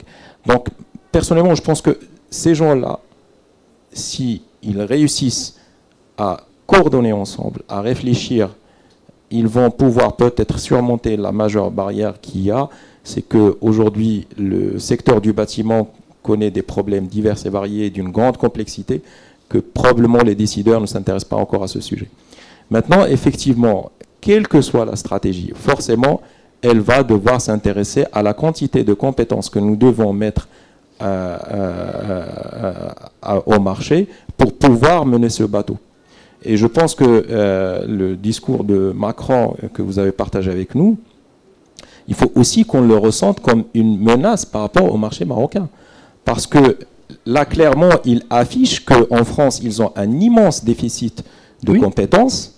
Et ce que le BIM a ramené, entre autres, c'est l'offshoreisation de l'activité, principalement de la conception. Donc, à partir du moment où la compétence n'est pas disponible en France, ils vont, comme vous dites, aller la chercher ailleurs. Et du coup, derrière nous, qu'est-ce qu'on fait? Nous sommes déjà confrontés à cette question dans pas mal de domaines. Le domaine de l'ingénierie, le domaine de médecine, où on forme des cadres et qui finissent par partir à l'étranger. Malheureusement, on n'arrive pas à tenir la compétition. Et cette vague va continuer, à mon avis, tant qu'il y a un besoin en Europe, va continuer à se ressentir, même sur des métiers de techniciens qui maintenant sont offshorisables. Donc, quelle que soit la stratégie, elle doit inclure la formation. Bon, nous sommes impliqués dans la formation et je peux vous dire que nous sommes très loin de pouvoir répondre aux besoins du marché, qu'ils soient exprimés de façon directe ou indirecte, mais tel que nous mesurons le besoin du marché, clairement, on ne peut pas faire même pas un petit pourcentage. Ça ne pourra se faire qu'en intégrant le BIM dans la formation initiale de tous les gens qui opèrent dans l'acte de bâtir, que ce soit les architectes, que ce soit les ingénieurs génie civil, génie électrique, climatique, etc. Et quand je dis l'intégrer dans la formation initiale, c'est pas de faire un petit atelier BIM ou un petit atelier modélisation en troisième année ou en première année, et après on ne revient plus dessus, mais que ça s'intègre complètement dans la formation, que la personne intègre ce process, je dirais, au final, comme étant, c'est comme ça qu'on conçoit les bâtiments. Donc, tout le long de sa formation, bon, pour les ingénieurs qui soient issus de classes préparatoires ou non, tout le long de la formation, la culture, ou je dirais la philosophie du BIM, doit imprégner son parcours de formation. Je pense que par rapport à l'immense besoin auquel on sera confronté, c'est la seule réponse possible. Je suis tout à fait d'accord avec vous. Mais qu'est-ce qui freine aujourd'hui les écoles pour qu'ils aillent vers cette voie-là? Est-ce qu'ils doivent attendre quelque chose du ministère de l'Éducation, ou les écoles elles-mêmes sont capables d'aller changer le programme et d'intégrer ça? En toute franchise, je n'ai pas l'impression qu'il y a une véritable prise de conscience de l'ampleur du besoin. Et c'est pour ça que tout à l'heure je parlais de l'écosystème. Tant que l'écosystème n'a pas coordonné une stratégie qui peut avoir une autonomie par rapport à, je dirais, le donneur d'ordre public, et à s'exprimer très fort et à montrer les compétences dont ils ont besoin et l'énorme difficulté qu'ils ont à avoir des personnes prêtes. Les écoles, malheureusement, elles continuent de passer sur peut-être un modèle qui est déjà obsolète. D'accord, ok. Amel. Je rebondis sur ce que vient de dire Sir Abdelrani. Aujourd'hui, si on regarde le BIM au Maroc, il concerne quoi? Il concerne très souvent des projets qui sont structurants, des projets phares qui ont été initiés ou au patronage de Sa Majesté. Ces projets-là, ils veulent développer le processus BIM au-delà de tout corps de métier. C'est-à-dire qu'aujourd'hui, quand je vois le sigle BIM Manager, alors que derrière, on ne sait pas si la personne elle est ingénieure, technicienne ou architecte ou autre, ça me fait un petit peu rire aussi. On est avant tout porteur d'un métier, d'une profession. Cette profession-là, il faut qu'elle évolue. Comme elle a évolué du rotring au CAD, à l'ordinateur, aujourd'hui, elle est en train d'évoluer du CAD vers une troisième dimension, une quatrième à une septième dimension du projet. Donc il faut soutenir en fait une réelle stratégie. La stratégie, elle vient aussi, elle se base sur des acteurs qui veulent continuer à développer ça. Ce sont des pistes de réflexion qui peuvent venir du ministère de l'Urbanisme, de l'Habitat, des pistes de réflexion qui peuvent se faire avec l'École nationale d'architecture ou autre école d'architecture au Maroc, les écoles d'ingénierie également. Elles reposent sur de la formation, sur des cas pilotes, de projets pilotes qui existent aujourd'hui au Maroc et dont on peut disposer du retour d'expérience ou capitaliser sur le savoir-faire, car il a notamment utilisé, importé des savoir-faire qui ont été réalisés dans d'autres pays, sur d'autres références, et se baser surtout sur une production locale, marocaine, pour éviter justement qu'il y ait toute cette fuite des cerveaux qu'on constate encore aujourd'hui. Aujourd'hui, au sein des différents projets dans lesquels j'ai travaillé, la plupart des gens ne restent pas. Ils bénéficient de la référence, ils la gardent, et puis après, ils vont au Canada, ils vont dans d'autres pays. Pourquoi ? Parce que finalement, si on revient à la base, et excusez-moi d'être aussi direct, parce qu'aujourd'hui, le Maroc ne lui garantit pas le salaire qu'il pouvait rêver en France ou dans d'autres pays. Et le Maroc ne lui donne pas un respect de cette compétence-là. Il n'y a pas de reconnaissance. La reconnaissance, elle n'est pas seulement matérielle, exprimée par un salaire, mais elle est aussi psychologique, elle est aussi de donner de l'importance à ce qui a été conçu, de capitaliser sur ce qui a été fait. Donc nous avons différentes friches qu'il faudrait développer en parlant davantage, en sensibilisant les maîtres d'ouvrage, en allant vers les écoles. On a besoin d'un pouvoir. Il peut venir du privé, il peut venir de l'État, comme vous avez parlé de quelque chose d'un peu mixte entre les deux. On a besoin que les futurs architectes, les futurs ingénieurs, techniciens soient bien formés au sein même de leurs écoles, avant d'être auto-formés, entre guillemets, un petit peu à l'arrache, via des plateformes différentes. Donc on a besoin de cette, finalement, synergie commune pour faire avancer le BIM au Maroc. D'accord, merci. Mais est-ce que le fait, vous avez cité que les projets sur lesquels vous avez travaillé, c'est des grands projets très intéressants. Est-ce que ça ne réduit pas un petit peu du fait l'utilisation en disant, pour faire du BIM, il faut un gros projet pour faire du BIM. C'est pour ça que les gens ne se lancent pas. Est-ce que c'est pas quelque chose aussi qui donne une mauvaise intention ou ça freine un peu les gens d'aller... Aujourd'hui, un petit cabinet d'architecture ou un bureau d'études d'ingénierie va dire, ouais, de toute façon, j'ai pas ces projets-là pour aller vers le BIM. Est-ce que vous pensez pas que c'est quand même réducteur? Très bonne question. Aujourd'hui, ce que j'entends souvent, c'est le BIM, il a un coût.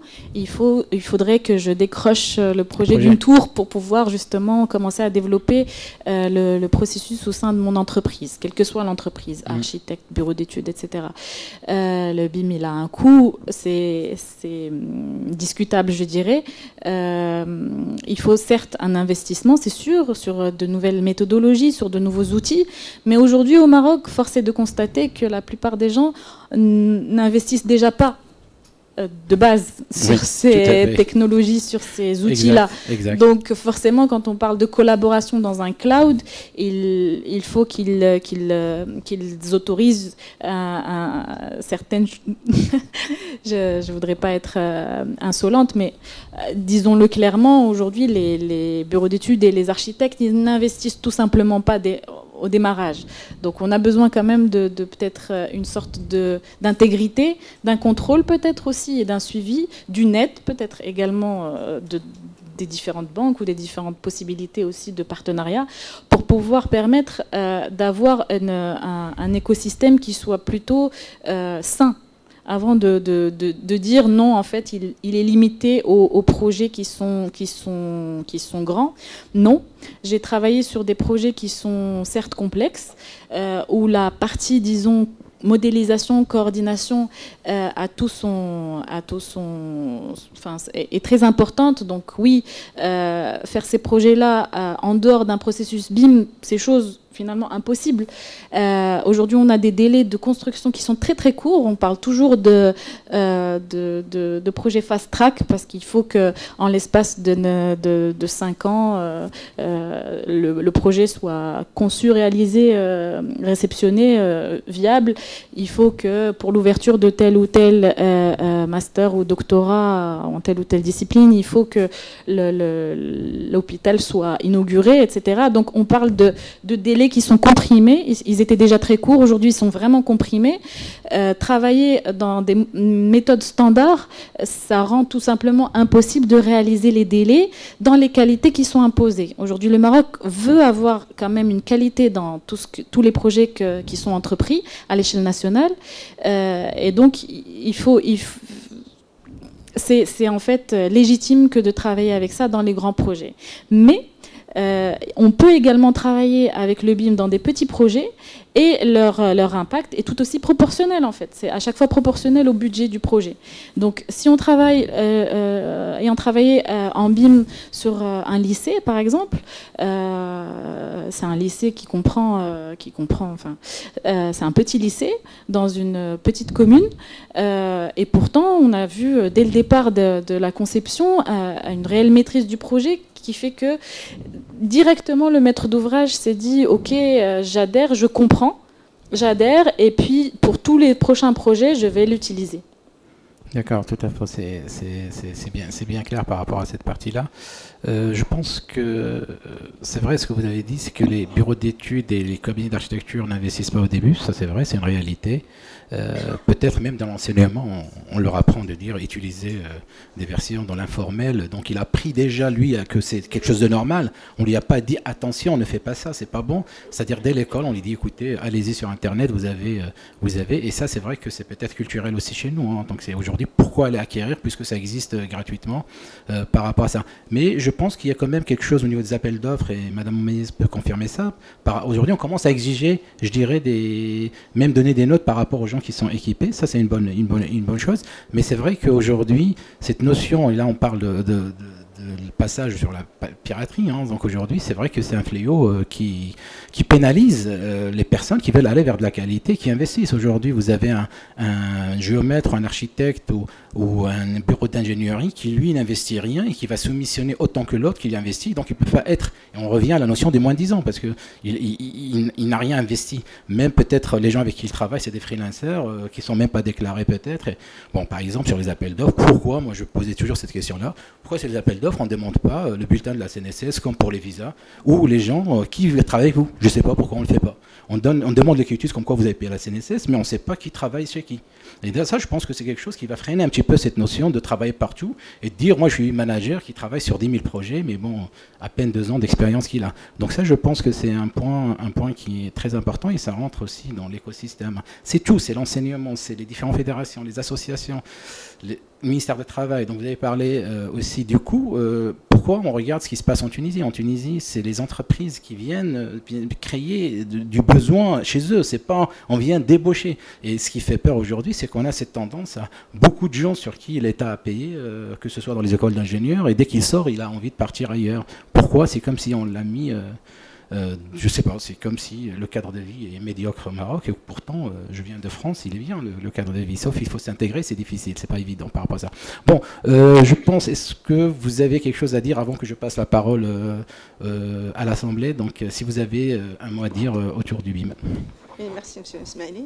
Donc, je vais rebondir sur la question de moins 10 ans, Oui. sur l'approche. Pourquoi j'ai opté pour l'approche hybride entre ascendante et descendante? Parce que tout simplement, dans certains CPS, bon, je vais raconter quand même l'histoire relative à nous en tant que corps des ingénieurs géomètres topographes. Certes, on est vraiment dans le développement, on a très bien investi dans les technologies d'acquisition et la capture de la réalité 3D, ainsi que le BIM, surtout on est dans la gestion, exploitation, maintenance par rapport à l'existant, tout ça. Donc, ce qu'on a remarqué, que lorsque les CPS sont orientés technologie, références similaires, donc en quelque sorte, ça nous impose à vraiment défricher et chercher là où gagner l'opportunité. Du coup, on se forme, on s'investit d'une manière saine pour pouvoir se mettre dans et développer aussi, contribuer dans le développement de notre pays.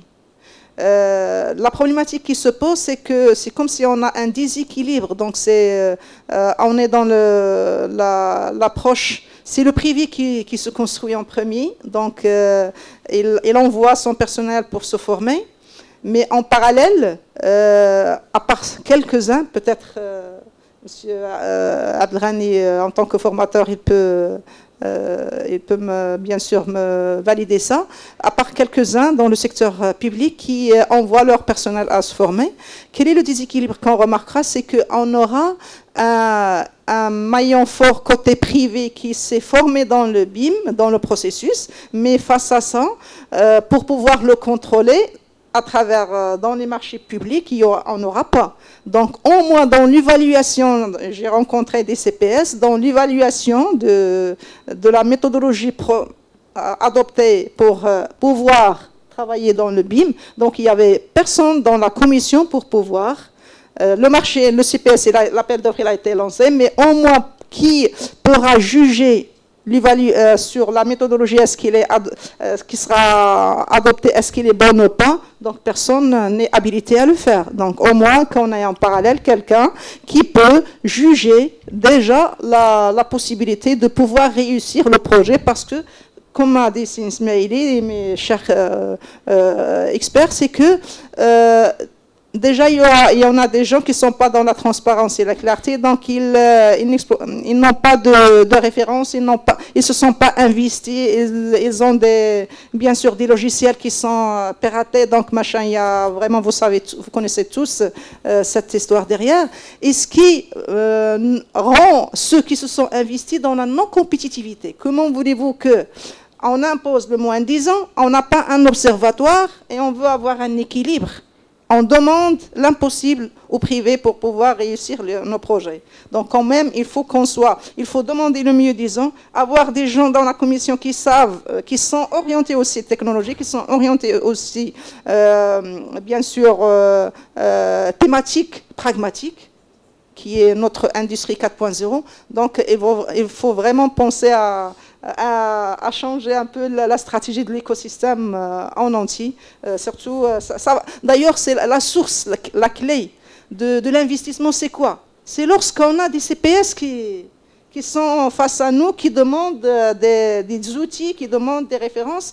C'est ça ce qui nous pousse à, bien sûr, ce qui nous réveille pour pouvoir suivre le monde et le concurrentiel. Sinon, on est tous dans nos zones de confort et chacun va travailler de son côté à l'air libre et à l'aise. Voilà, donc c'est un peu ça. Il faut revoir. Merci de cette transparence. Donc, dernier mot, Amel, pour vous, M. Abdelghani, pour clôturer ce panel. Je pense que je ne pourrais pas faire mieux que le résumé que vient de faire Madame Omeyyez.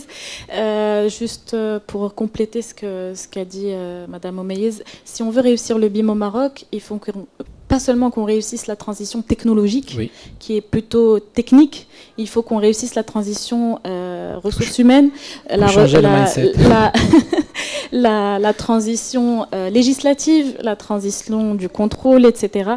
Donc il y a vraiment toutes les pistes de réflexion et de développement d'action véritable qu'il faut mettre en œuvre. Merci beaucoup. Dernier mot, c'est Arnie. Merci. Alors, moi, je veux juste rebondir sur l'exemple que Amal a cité tout à l'heure et qui m'a intrigué et que je mets justement par rapport à la question que tu as posée. En fait, lorsqu'elle a parlé du lycée, on vient d'apprendre qu'il y a une entreprise qui, dans ce projet, a découvert le BIM, elle a découvert tout l'intérêt du BIM et derrière, on a un converti. Et je pense que cela, justement, démontre que si on se base sur cette tête de pont de l'écosystème qui a vraiment la compétence et la maîtrise et qui peut éventuellement tirer la locomotive, eh bien, dans la stratégie, je pense que nous avons un grand besoin d'information et de vulgarisation parce qu'il y a tant d'idées reçues qui sont malheureusement fausses, qui bloquent aussi l'adoption, notamment, comme tu as dit, le BIM c'est cher, c'est que pour les projets complexes. Alors, tout à l'heure, tu as parlé aussi du load level of details, donc on n'a pas forcément besoin du même niveau de détail. Tout à fait, mais il y en a qui ne le savent pas. Exactement. Donc, il y a un besoin aussi que cette tête de pont qui veut tirer la locomotive, de faire un énorme effort d'information, vulgarisation et surtout sur les a priori et les idées reçues qui bloquent. Comme le BIM c'est cher, le BIM c'est que pour les projets complexes. Mais ce qui a été dit tout à l'heure dans la vidéo de Macron, ça revient moins cher, ça apporte des coûts, donc c'est une réduction du coût des projets. Donc c'est tout à fait. On a l'impression que c'est moins cher, mais la qualité c'est toujours cher au départ. Donc, pour aller vers de la qualité. Merci à vous. Donc merci de votre expertise. Je ne sais pas si dans la salle une ou deux questions, si vous avez. Sinon on clôture ce panel. Oui, allez-y. Je vous donne.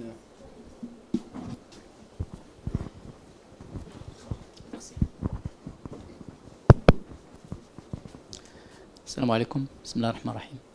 Alors, Mohamed Rachid Mahfoudi, directeur de l'École nationale d'architecture d'Oujda. J'ai été interpellé à plusieurs reprises. Donc, j'ai entendu beaucoup parler aussi de Macron, à tel point que je me demandais est-ce que j'étais au Maroc ou en France. Macron on a parlé plutôt des idées. Merci. Pas de lui. Voilà. Donc, mais on est au Maroc et on a des spécificités, je pense, au Maroc aussi, en termes de techniciens, de formateurs, d'entreprises, que ce soit bureau d'études, cabinet d'architectes, etc., ou écoles de formation. Nous formons nos étudiants. Je crois que vous avez dit beaucoup de points de vue sur la formation, mais est-ce que vous avez été voir ces écoles? Ils sont affichés ici au salon. Est-ce que vous leur avez demandé qu'est-ce qu'ils font à ce niveau-là pour pouvoir généraliser c'est-à-dire un point de vue? Je pense que sur ce côté-là, je suis bien outillé. Depuis 10 ans, je suis les écoles et je sais ce qu'ils font. Très bien. Même à Oujda, j'étais il y a 2 ans, avant le Covid, de faire à l'ENSA. J'ai fait une conférence autour du BIM et je remercie les étudiants de m'avoir invité. Moi, je suis directeur de l'école depuis 2 ans et demi. Et je peux vous dire que nous avons commencé quand même à enseigner la démarche BIM. Très bien. Ça fait 2 ans. Et nous essayons justement de renforcer chez nos étudiants cet esprit collaboratif. Parce qu'en fait, ce n'est pas un logiciel. Ce n'est pas un outil technique qu'on peut maîtriser, des inputs et des outputs, et voilà, on a maîtrisé. Non, c'est comment travailler en collaboration. Depuis la saisie donc, du plan côté par le topographe. Après vient bien sûr les études. Il y a le programmiste. Il y a l'architecte, il y a le bureau d'études, le bureau de contrôle, le laboratoire, etc. Et toutes les structures donc, nécessaires à l'acte de bâtir. Donc comment leur apprendre justement à nos étudiants de travailler dans cet esprit collaboratif? C'est pour ça que j'ai dit nous sommes au Maroc. Oui. Et nous avons une société quand même. Et nous avons des comportements sociaux aussi. Oui, c'est ce qui a été dit par, le savoir... par une des experts. Oui, c'est la partie. Allez-y. J'ai entendu ce qui a été dit. Et est-ce que nous avons vraiment un sens très développé du savoir-vivre ensemble? C'est très important de se focaliser sur ça. Nous voyons dans la rue comment nous nous comportons, nous voyons nos grands bureaux d'études, nos grands cabinets d'architectes, comment ils sont structurés et combien ils ont de profils polyvalents et diversifiés au sein de leur cabinet. Donc nous le savons, c'est un vécu. Donc est-ce que la question n'est pas justement inversée? Au lieu de leur demander, de leur imposer un système pour faire ou pour bien faire, leur apprendre déjà l'intérêt de travailler en collaboration. Comment on partage le savoir? Je sais qu'au niveau de la topographie, il y a énormément de très belles choses qui ont fait à ce niveau-là. Donc la saisie, j'ai vu ça sur le projet de requalification de la ville d'Oujda et sur le boulevard Mohamed V, et c'était magnifique. Moi, j'ai appris énormément. Donc comment vulgariser et simplifier justement ce savoir-faire auprès de ces jeunes générations, que ce soit dans les écoles d'ingénieurs, les écoles d'architectes, les écoles topographes, etc. Donc c'est ça, je pense, que le partage du savoir le multiplie, vous le savez. Combien de spécialistes en BIM, combien de topographes qui développent justement cette nouvelle approche vont auprès des écoles pour leur exposer dans un premier temps, à titre pédagogique, et non onéreux, n'est-ce pas? Et après, ben, il y aura l'accroche, justement, l'accroche et l'imprégnation de ces étudiants à travailler demain. Oui, je suis architecte, je fais le trait, mais le bureau d'études a son point et a son avis à dire aussi. Pas besoin d'avoir des porte-à-faux à 200 mètres sans poteau, alors qu'on pourrait en faire un ou deux. Ça donnera plus peut-être d'esthétique, plus de stabilité, plus d'assurance, etc. Donc, je vous dis qu'au niveau des écoles, nous essayons. Mais vous savez, les écoles au niveau du Maroc, c'est aussi une société marocaine. Nous savons les moyens avec lesquels nous travaillons. C'est très peu de moyens, nous sommes des écoles publiques. D'accord? Alors, comment justement collaborer? Nous avons essayé de collaborer avec une association spécialisée dans le domaine. Et c'est elle qui nous fait en fait une formation gracieusement pour nos étudiants, pour justement les imprégner, les sensibiliser. Demain, il aura du travail. Mais dans un premier temps, il le fait pour pouvoir justement... Ça nous réduit en moins et du tout ses compétences et ses prérequis en termes de savoir, etc. Mais ça donnera un plus à l'avenir de demain, que nous voudrions bien qu'il soit meilleur. Donc voilà, donc, au niveau des écoles, nous faisons des efforts. Nous faisons des efforts et nous aimerions bien et nous sommes ouverts à toutes les interventions, à toutes les... Il faut simplifier justement, il faut simplifier cette notion de ce nouveau procès. Moi j'aurais aimé par exemple voir une vidéo qui montre un peu le processus de A à Z pour montrer un peu à ces jeunes étudiants éventuellement, pour la plupart ils sont des étudiants. Voilà le résultat. Voilà le résultat, ce qu'on peut obtenir. Hier on nous a dit que ça peut réduire de 10%. Aujourd'hui vous dites que le BIM ça a un coût. Vous voyez, donc il y a quelques tiraillements à ce niveau-là. Je peux répondre. Je termine. Okay. Je vous remercie. Je me vois que vous remercie. C'est un sujet d'actualité et nous, en tant que formateurs, nous nous engageons sans condition. Alors là, sans condition. Et nous restons ouverts, avec le peu de moyens que nous avons, à toutes les propositions positives en la matière. Je vous remercie. Merci beaucoup. Merci. Oui, merci. Mais il y a quelque chose que vous avez dit est vrai. Et juste pour dire quelque chose, vous avez parlé que vous êtes une école publique, donc il y a un peu de moyens. Mais pourquoi dans l'industrie ils investissent plus? C'est ça ma question. On parle des mêmes écoles, on parle du même pays. Pourquoi en industrie ils investissent plus, ils sont allés plus loin? Pourquoi? Ils ont le même budget.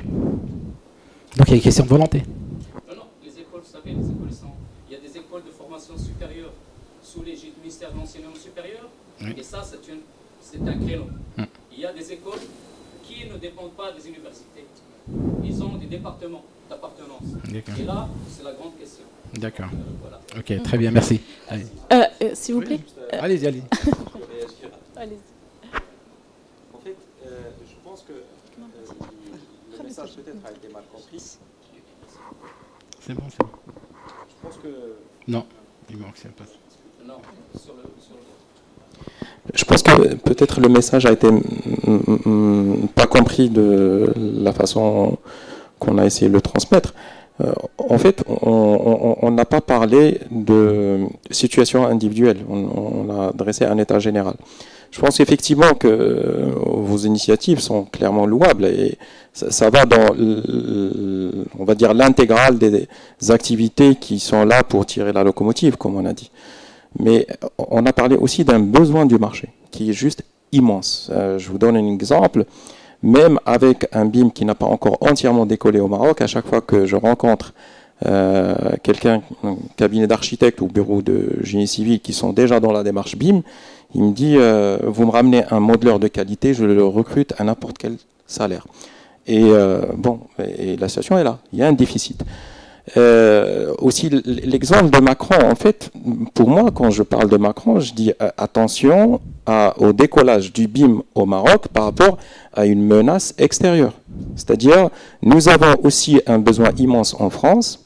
Nous avons une certaine proximité culturelle avec la France qui fait que pour les entreprises françaises, il est plus simple de travailler avec des équipes francophones que de travailler avec des Indiens ou des Thaïlandais, quoique probablement en termes de coût, un modeleur indien coûtera certainement moins cher qu'un modeleur marocain. Donc, avec le besoin déjà interne qui est immense, on a une menace qui risque d'absorber encore plus les compétences. Donc, ce qui est constaté aujourd'hui au Maroc, bon, Madame Oumiez a parlé de stratégie nationale qui doit intégrer la formation initiale, c'est ça, c'est-à-dire que ce n'est pas uniquement au niveau d'une initiative qui certes est louable, mais malheureusement restera insuffisante si elle reste isolée. C'est-à-dire que ça doit être généralisé à l'enseignement de l'architecture au Maroc, ça doit être généralisé à l'enseignement de l'ensemble des génies qui sont liés à l'acte de bâtir. Et puis, pour conclure, il est clair que les démarrages peuvent être faits selon des initiatives, je dirais, de gratuité, mais je suis désolé, on ne décollera pas si on va toujours attendre qu'une association ou une entreprise fasse une initiative comme ça, parce que tout simplement, le modèle économique ne sera pas viable. Donc, dans la stratégie, on doit aussi penser à comment on va faire décoller cette formation, qui peut-être en termes de vulgarisation au départ peut se faire par de la gratuité, mais une fois qu'on va enclencher le mécanisme, ben forcément il faut penser au financement. Merci pour votre intervention. Je suis vraiment, on est tous honorés que vous soyez là, du coup, en représentant de l'École nationale d'architecture. Je veux juste faire un petit, petite parenthèse sur mon expérience personnelle. J'étais à l'École nationale d'architecture de Rabat et je suis fière d'être ENAïste et de sortir d'une école publique. À l'époque, nous avions un enseignant qui justement était très porté sur tout ce qui est technologie. Aujourd'hui, malheureusement, les écoles d'architecture au Maroc sont orientées Beaux-Arts, France, etc. Des méthodologies un petit peu désuètes, si je puis dire. Lui, il était venu avec une idéologie anglo-saxonne déjà. C'est également lui qui a initié aujourd'hui l'école polytechnique de Ben Guerir. Et du coup, il nous a un petit peu bouleversés dans notre manière de penser et de réfléchir. Quand je suis allée à l'INSA de Strasbourg, le premier projet en début d'année, que tu sois en première année ou en 5e année, c'est de faire un projet tout corps d'État avec des écoles d'ingénieurs, avec des ingénieurs du coup étudiants qui sont en première année, 2e année, 3e année, 4e année, etc. Et le porteur du projet, c'est finalement celui qui aura son projet de fin d'études, c'est celui qui va mener cette petite équipe avec tous les corps de métier. Donc vous allez avoir l'architecte, vous allez avoir l'ingénieur génie climatique, vous allez avoir l'ingénieur structure. Donc ça déjà, là, on voit la différence entre ce qu'on nous enseigne ici et toutes les opportunités, je dirais, d'évolution du parcours académique. Donc, en l'espace d'un mois, j'ai senti que j'avais plus appris qu'en l'espace, malheureusement, de peut-être 3 ans ou 4 ans, au Maroc. Donc, je suis contente, en fait, de voir que votre école peut être portée par vos initiatives. J'espère que beaucoup de personnes comme vous pourront développer ça, parce que finalement, ça repose sur des individualités, malheureusement. Quand cet individu-là, il disparaît du champ, malheureusement, toutes ces idées et ces chantiers, entre guillemets, disparaissent avec lui. Oui, tout à fait. Merci, Gérard. Je vous remercie infiniment. Donc, votre intervention, elle est très, très importante et très riche. Et ça me rafraîchit la mémoire. Donc, on s'est rencontrés dans le projet dont vous avez parlé. Je vous remercie infiniment pour votre appréciation de l'ingénieur géomètre topographe qui a réalisé cette maquette et qui est moi. Merci. Donc, vraiment, j'encourage votre enthousiasme et votre volonté. C'est ça ce qu'on veut, comme volonté publique. Vraiment, je l'ai côtoyé, donc il était vraiment... Il essaie d'encourager le maximum possible ses étudiants. Il essaie de les mettre le maximum possible dans le projet. J'espère que le projet se réalisera, encore une fois. Vous savez, ils ont même contribué. Je sais très bien. Je sais très bien, donc j'aimerais bien que... Voilà, donc c'est ça le projet dont je parlais. C'est un projet qui était monté en CIM, et non seulement le BIM, donc c'était vraiment une maquette à l'échelle territoriale. C'est beaucoup plus évolutif que le BIM, donc c'est le BIM intégré dans le SIG, et c'est très important. Je vous encourage encore une fois. Je sais que l'éloignement de la région, elle est là. Je vous encourage encore une fois et je suis partante dans l'approche d'accompagner les étudiants. J'accompagne plusieurs étudiants, que ce soit ingénieurs ou techniciens. Je suis là, vraiment ma porte est ouverte. Vous pouvez m'envoyer les étudiants. Je sais très bien que l'éloignement, elle est là, mais quand même, on peut à travers les plateformes. L'Internet, ça nous a vraiment élargi le territoire, donc on peut collaborer ensemble. J'encourage encore une fois l'enthousiasme que vous avez et vous êtes vraiment un exemple à prendre en considération. Ouais, merci. Non, sincèrement, parce qu'on veut vraiment insister, une approche hybride entre le public et le privé. Si on a un seul vecteur, on ne va pas réussir 100%. Mais si on a les deux, au moins qu'on ait un observatoire et un nombre d'exécution, ou bien un écosystème exécutif avec un observatoire qui, bien sûr, qui veille sur la transparence et sur la qualité de l'information, donc on va bien sûr réussir cet écosystème-là et ce processus. Merci. Okay, merci. Dernière question et en clôture. Oui, allez-y.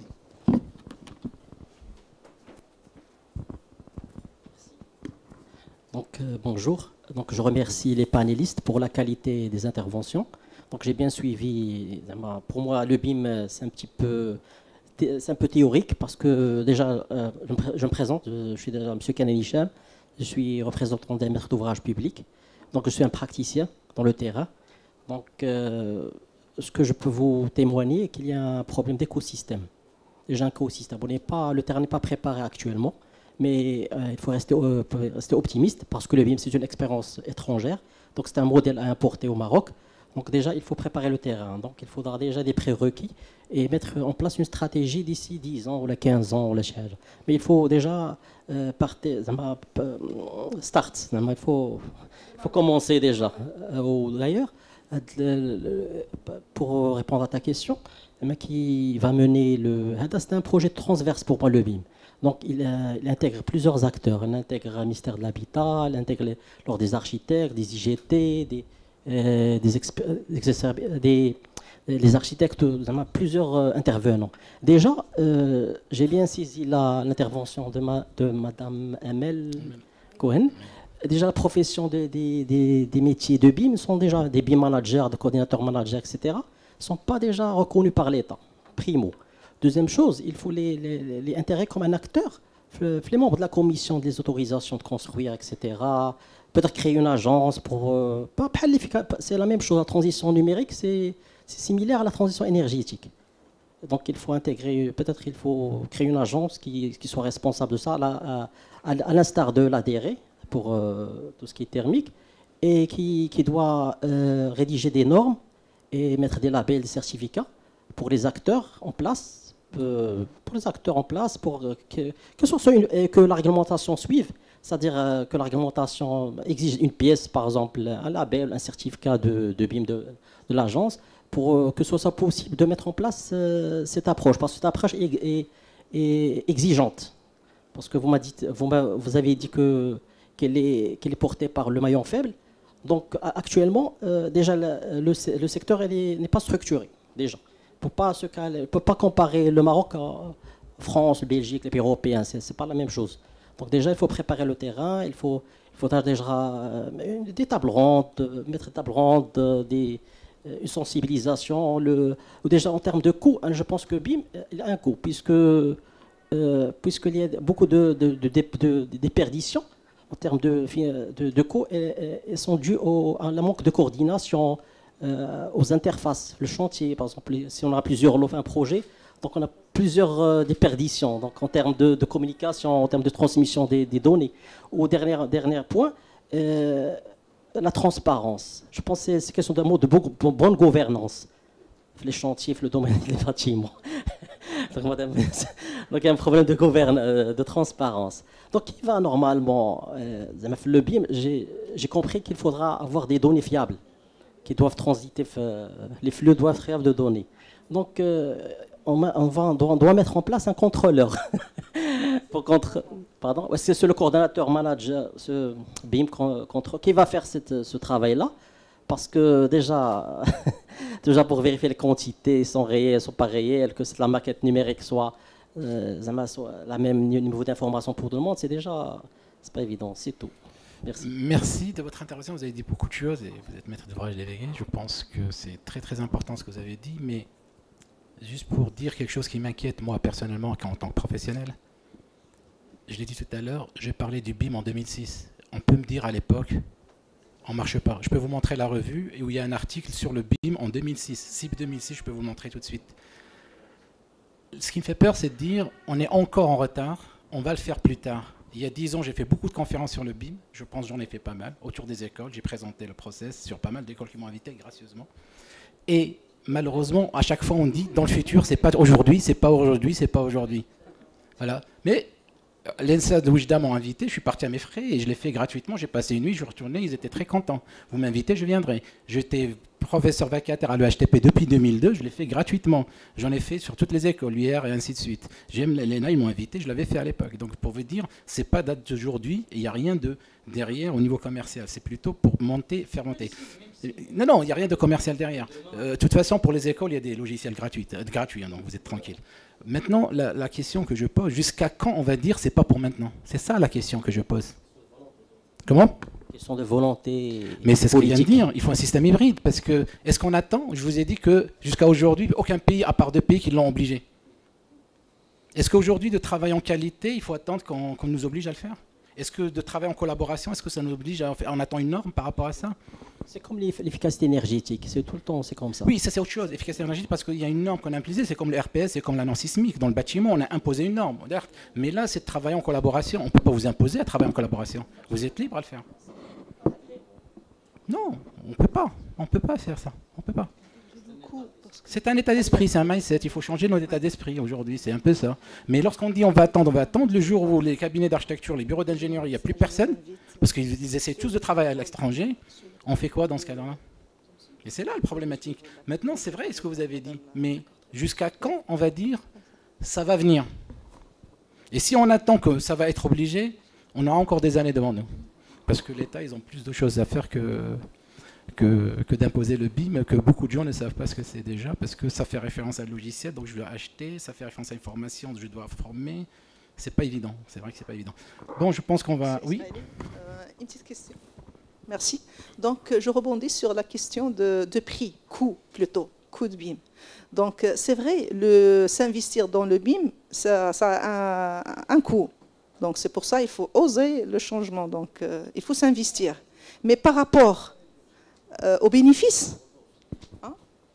Voilà. Et par rapport au retour d'investissement, ce qu'il faut comprendre, c'est que pourquoi on est dans ce paradigme-là? C'est parce qu'in fine, on aura notre patrimoine et notre passif ou actif, il sera entre les mains et on peut le gérer bien comme il faut, tout en optimisant les coûts d'exploitation. Parce qu'on sait très bien que le coût d'exploitation, il est de 70 à 75% le long de cycle de vie de n'importe quel ouvrage, par rapport au coût de la conception. Jusqu'à date d'aujourd'hui, on est vraiment tous concentrés sur le coût de la conception-réalisation, et ça s'arrête là. Mais le coût d'exploitation et gestion maintenant, c'est là qui casque beaucoup. On l'oublie parce que tout simplement, chacun est dans son coin, il veut partir et le reste, il ne veut pas être responsable par rapport à ça. Donc c'est très important. Il a un coût, oui, mais à long terme, il a un grand bénéfice. Les avantages sont beaucoup plus importants que le coût. Et suite à votre demande ou à la demande de la plupart, c'est pour que, du moment qu'il y a des étudiants, je remercie Madame Aman pour une petite vidéo qu'il a eu avec elle par hasard. Donc voilà, sous le contrôle de M. Ismaili, elle va le présenter. Et je lui cède la parole. Merci. Merci. Donc la vidéo en fait concerne le projet de la tour Mohamed VI et on essaye de montrer l'éventail des avantages en utilisant le processus BIM. Très bien. Elle dure 2 minutes, donc si vous avez des questions après, il n'y a pas de souci.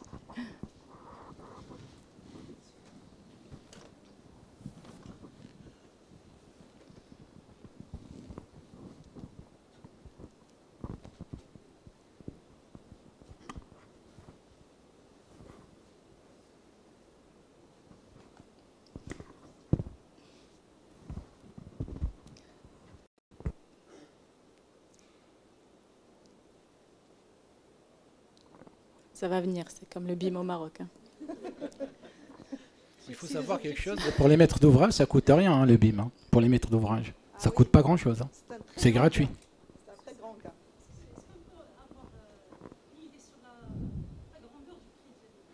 Si je vous dis ça, je suis un menteur. Si je vous dis ça, je suis un menteur. Je peux vous sortir tous les chiffres qu'il faut. Ça dépend de chaque projet. Ça dépend de chaque projet.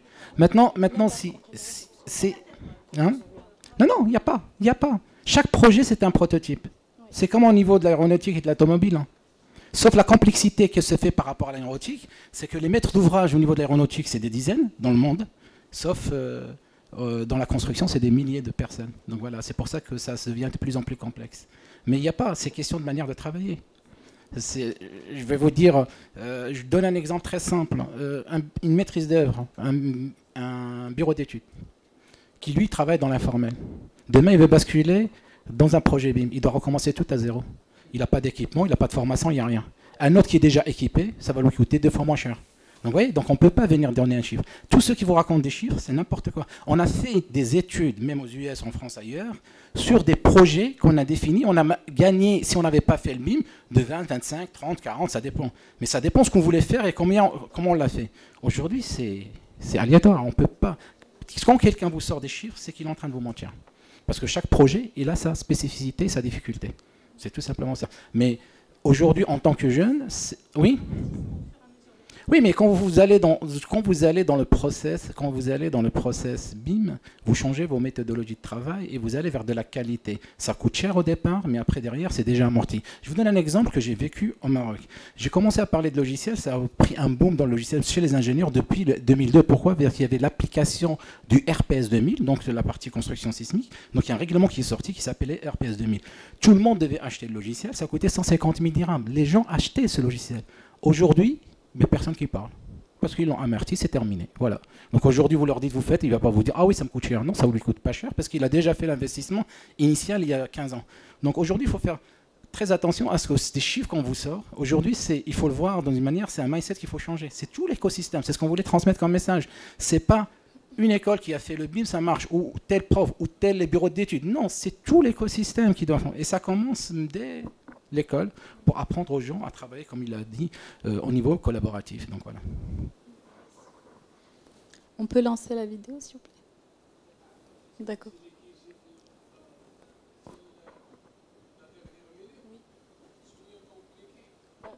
Ouais, parce qu'il y a un problème d'audio. Tout à l'heure, c'est pour ça que j'avais demandé, c'est un problème d'audio. Et pour juste répondre par rapport, on aurait dû faire une vidéo par rapport, parce que ce n'est pas le but du panel, mais si vous voulez avoir une démonstration sur le BIM, je vous invite au stand, vous allez... Voilà, donc c'est pas... Je dirais, j'en ai fait des centaines au Maroc, mais est-ce qu'il y a des gens qui écoutent derrière, est-ce qu'ils suivent? Malheureusement, je donne un état des lieux et je sais de quoi je parle. Merci. Il faut qu'on ait la volonté des deux corps de composants, c'est-à-dire le public, à la fois le public et le privé. Dans les CPS, il faut bien sûr imposer des références qui sont certifiées, demander des justifs pour à la fois le matériel, les formations, etc. Et en parallèle, les gens vont se mettre. Ne pas demander le moins disant, plutôt aller vers le mieux disant, parce que ça vraiment, ça casse la volonté, l'investissement, bien sûr, du privé. C'est vrai que ce que vous dites, mais aujourd'hui, ce qui se passe, c'est qu'on est dans une phase, moi j'appellerais transitoire. Pourquoi? Vous avez des gens qui sont déjà presque à 5 ans, voire à l'âge de la retraite, qui ont des bureaux d'ingénierie, d'architecture ou autre, et qui disent, demain, pourquoi encore investir si dans 5 ans, je ne vais plus l'utiliser. Et vous avez des jeunes qui sont à la soif de dire, tiens, c'est la nouvelle technologie, il faut que je m'y mette et tout. Et donc, la transmission de ce savoir, il y a une cassure, donc aujourd'hui. Donc, on ne va pas attendre tel, parce qu'aujourd'hui, tous ceux qui travaillent dans ce monde-là, ils disent, moi, je attends un projet pour que je démarre. Et c'est une grave erreur, parce qu'un jeune qui démarre, il est obligé d'y aller. Mais il n'a pas de projet, parce qu'on est, comme ça a été dit, donc c'est la tourne. Donc aujourd'hui, c'est cette difficulté-là qui fait que moi, je ne connais rien sur le BIM. De toute façon, ce n'est pas pour moi, c'est pour les autres, et ça ne marchera jamais. On a toujours ce côté-là. Il y en a ceux qui se battent, mais ils se battent tout seuls. Ça peut ne pas marcher parce qu'ils se battent tout seuls. Donc voilà. Donc on est dans un système où il faut vraiment revoir les choses. Mais moi, par le retour d'expérience que j'ai, oui, je l'ai ramené avec moi pour que ça vous... Je ne dis pas la coterie. C'est CIB 2006, c'est la revue Construire. Et avant de parler de BIM, je vais vous sortir, il y a un article. C'est 2006. Je parlais du marché de logiciels en piraterie. Et derrière, je parlais du BIM sur un article. En 2006, tout le monde croyait que je parlais de quelque chose de futuriste. On est là, et encore on est en train de dire, c'est pas pour maintenant, c'est pour plus tard. 2006-2022, c'est 16 ans. Donc on a pris 16 ans de retard. Et c'était aussi, que je l'ai dit, c'était pas ici, c'était à Casa. Mais jusqu'à quand on va dire pour plus tard? Oui, allez-y. Tant que la vidéo n'est pas encore prête, vous avez la possibilité de... Salam alaikum. Donc, Amar Mzouk, je suis architecte urbaniste, ingénieur aussi. J'ai fait mes études à Madrid. Donc, je vous félicite tous pour être présents là. Alors, je pense qu'il ne faut pas parler en troisième personne. Je pense qu'il y a des représentants de tous les corps d'État. Vous êtes, comme tous compétents. Et il faut nous mobiliser nous-mêmes, dès maintenant. Moi, je suis architecte, je peux être le représentant des architectes et nous occuper de ça dès maintenant, former un groupe de travail. Et on a des contacts, il faut se mobiliser, il faut bouger. Je suis tout à fait d'accord. De toute façon, tout à l'heure, au début de la réunion, il y avait le président de l'ordre de Casa. Il y avait aussi donc ils étaient là, donc c'est très bien. De toute façon, c'est un écosystème. Tout à l'heure, quand je dis Macron, je n'ai pas voté pour lui, donc je ne suis pas. Mais juste pour dire, c'est les idées. Pourquoi les idées? Parce qu'il y a un truc qu'il avait dit très très important.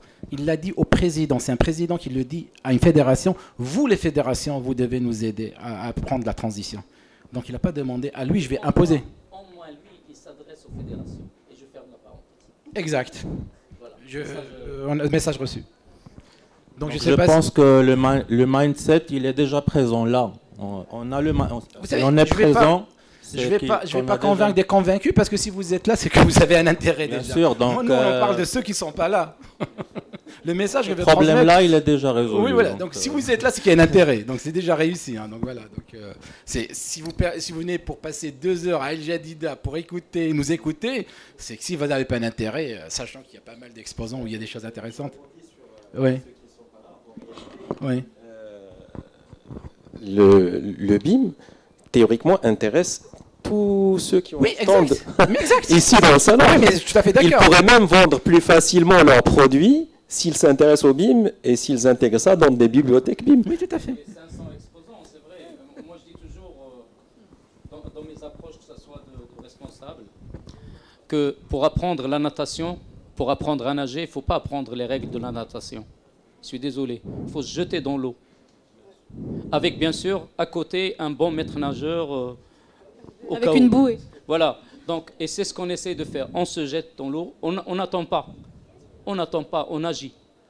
On agit, on parle et on acte nos paroles. Je suis d'accord, je suis tout à fait d'accord. Je pense que c'est avec ça qu'on peut avancer parce qu'en fait, au Maroc, nous sommes des commis de l'État, nous avons travaillé pendant plus d'une trentaine d'années et nous connaissons les vitesses de croisière de tout un chacun. Que ce soit des experts, bureaux d'études, architectes, etc., que ce soit des écoles, que ce soit de l'administration aussi. Et nous fonctionnons à 3 vitesses. Et si nous attendons que les 3 vitesses soient en même règle, on attendra très très longtemps. Oui, bien sûr. Donc il faut aller chacun dans son créneau. Merci. Oui, allez-y. Allez-y.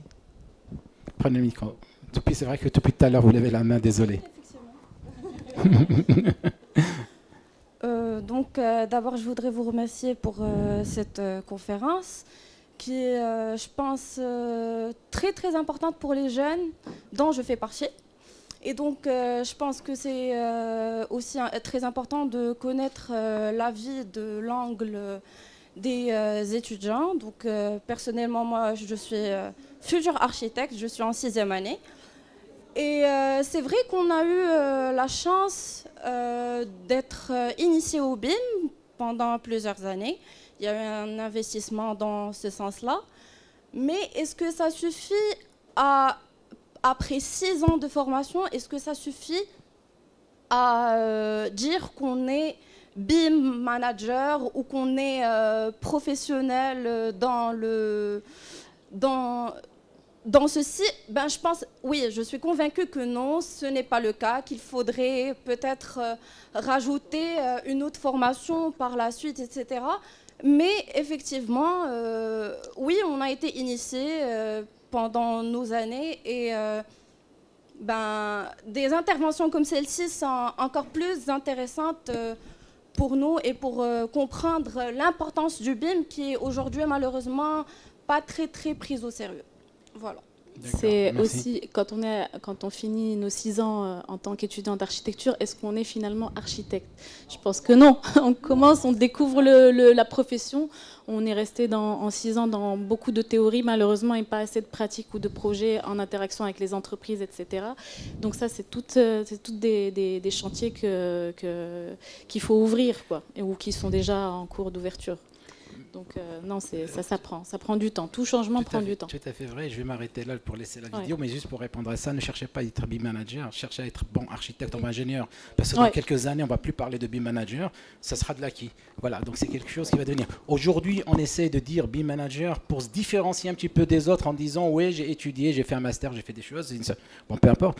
Mais être un bon ingénieur, un bon architecte, demain vous allez rencontrer d'autres collaborateurs et vous allez créer un écosystème interne à vous et vous allez se lancer. Maintenant, même si vous êtes le meilleur BIM manager, il ne pourra pas faire un projet tout seul.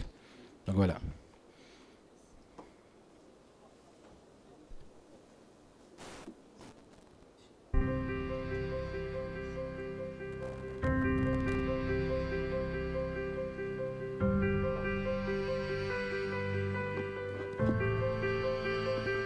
Donc là, on voit en fait le projet de la tour avec la maquette de synthèse qui englobe tous les corps d'état, depuis les fondations jusqu'aux finitions d'archives d'intérieur.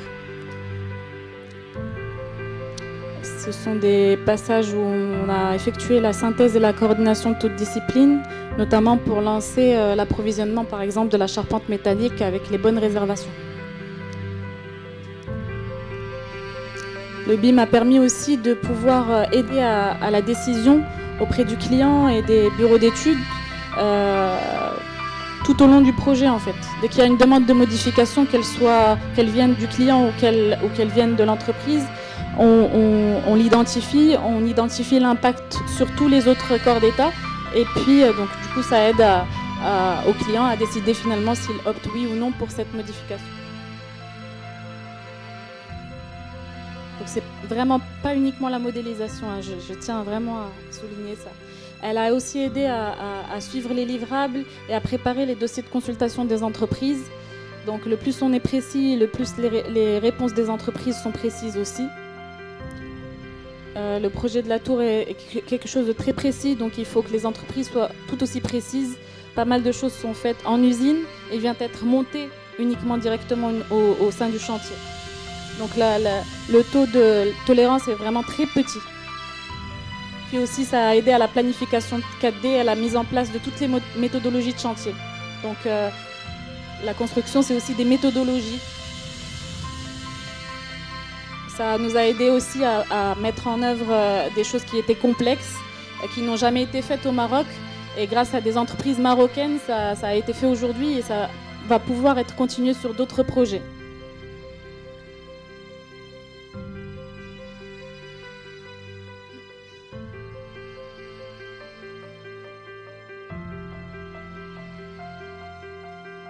Ça, c'est des images du chantier. On voit que c'est vraiment texto last build finalement. Du coup, on n'a plus besoin de la phase de recollement à la fin. Last build est fait au fur et à mesure du développement du projet en fait. Le dossier de recollement. Et bien sûr, le BIM, c'est nous, c'est vous. Et voilà, c'est pour ça qu'on a fini avec les intervenants du projet. Merci. Merci à vous. Donc, en clôture et à la prochaine, Inch'Allah.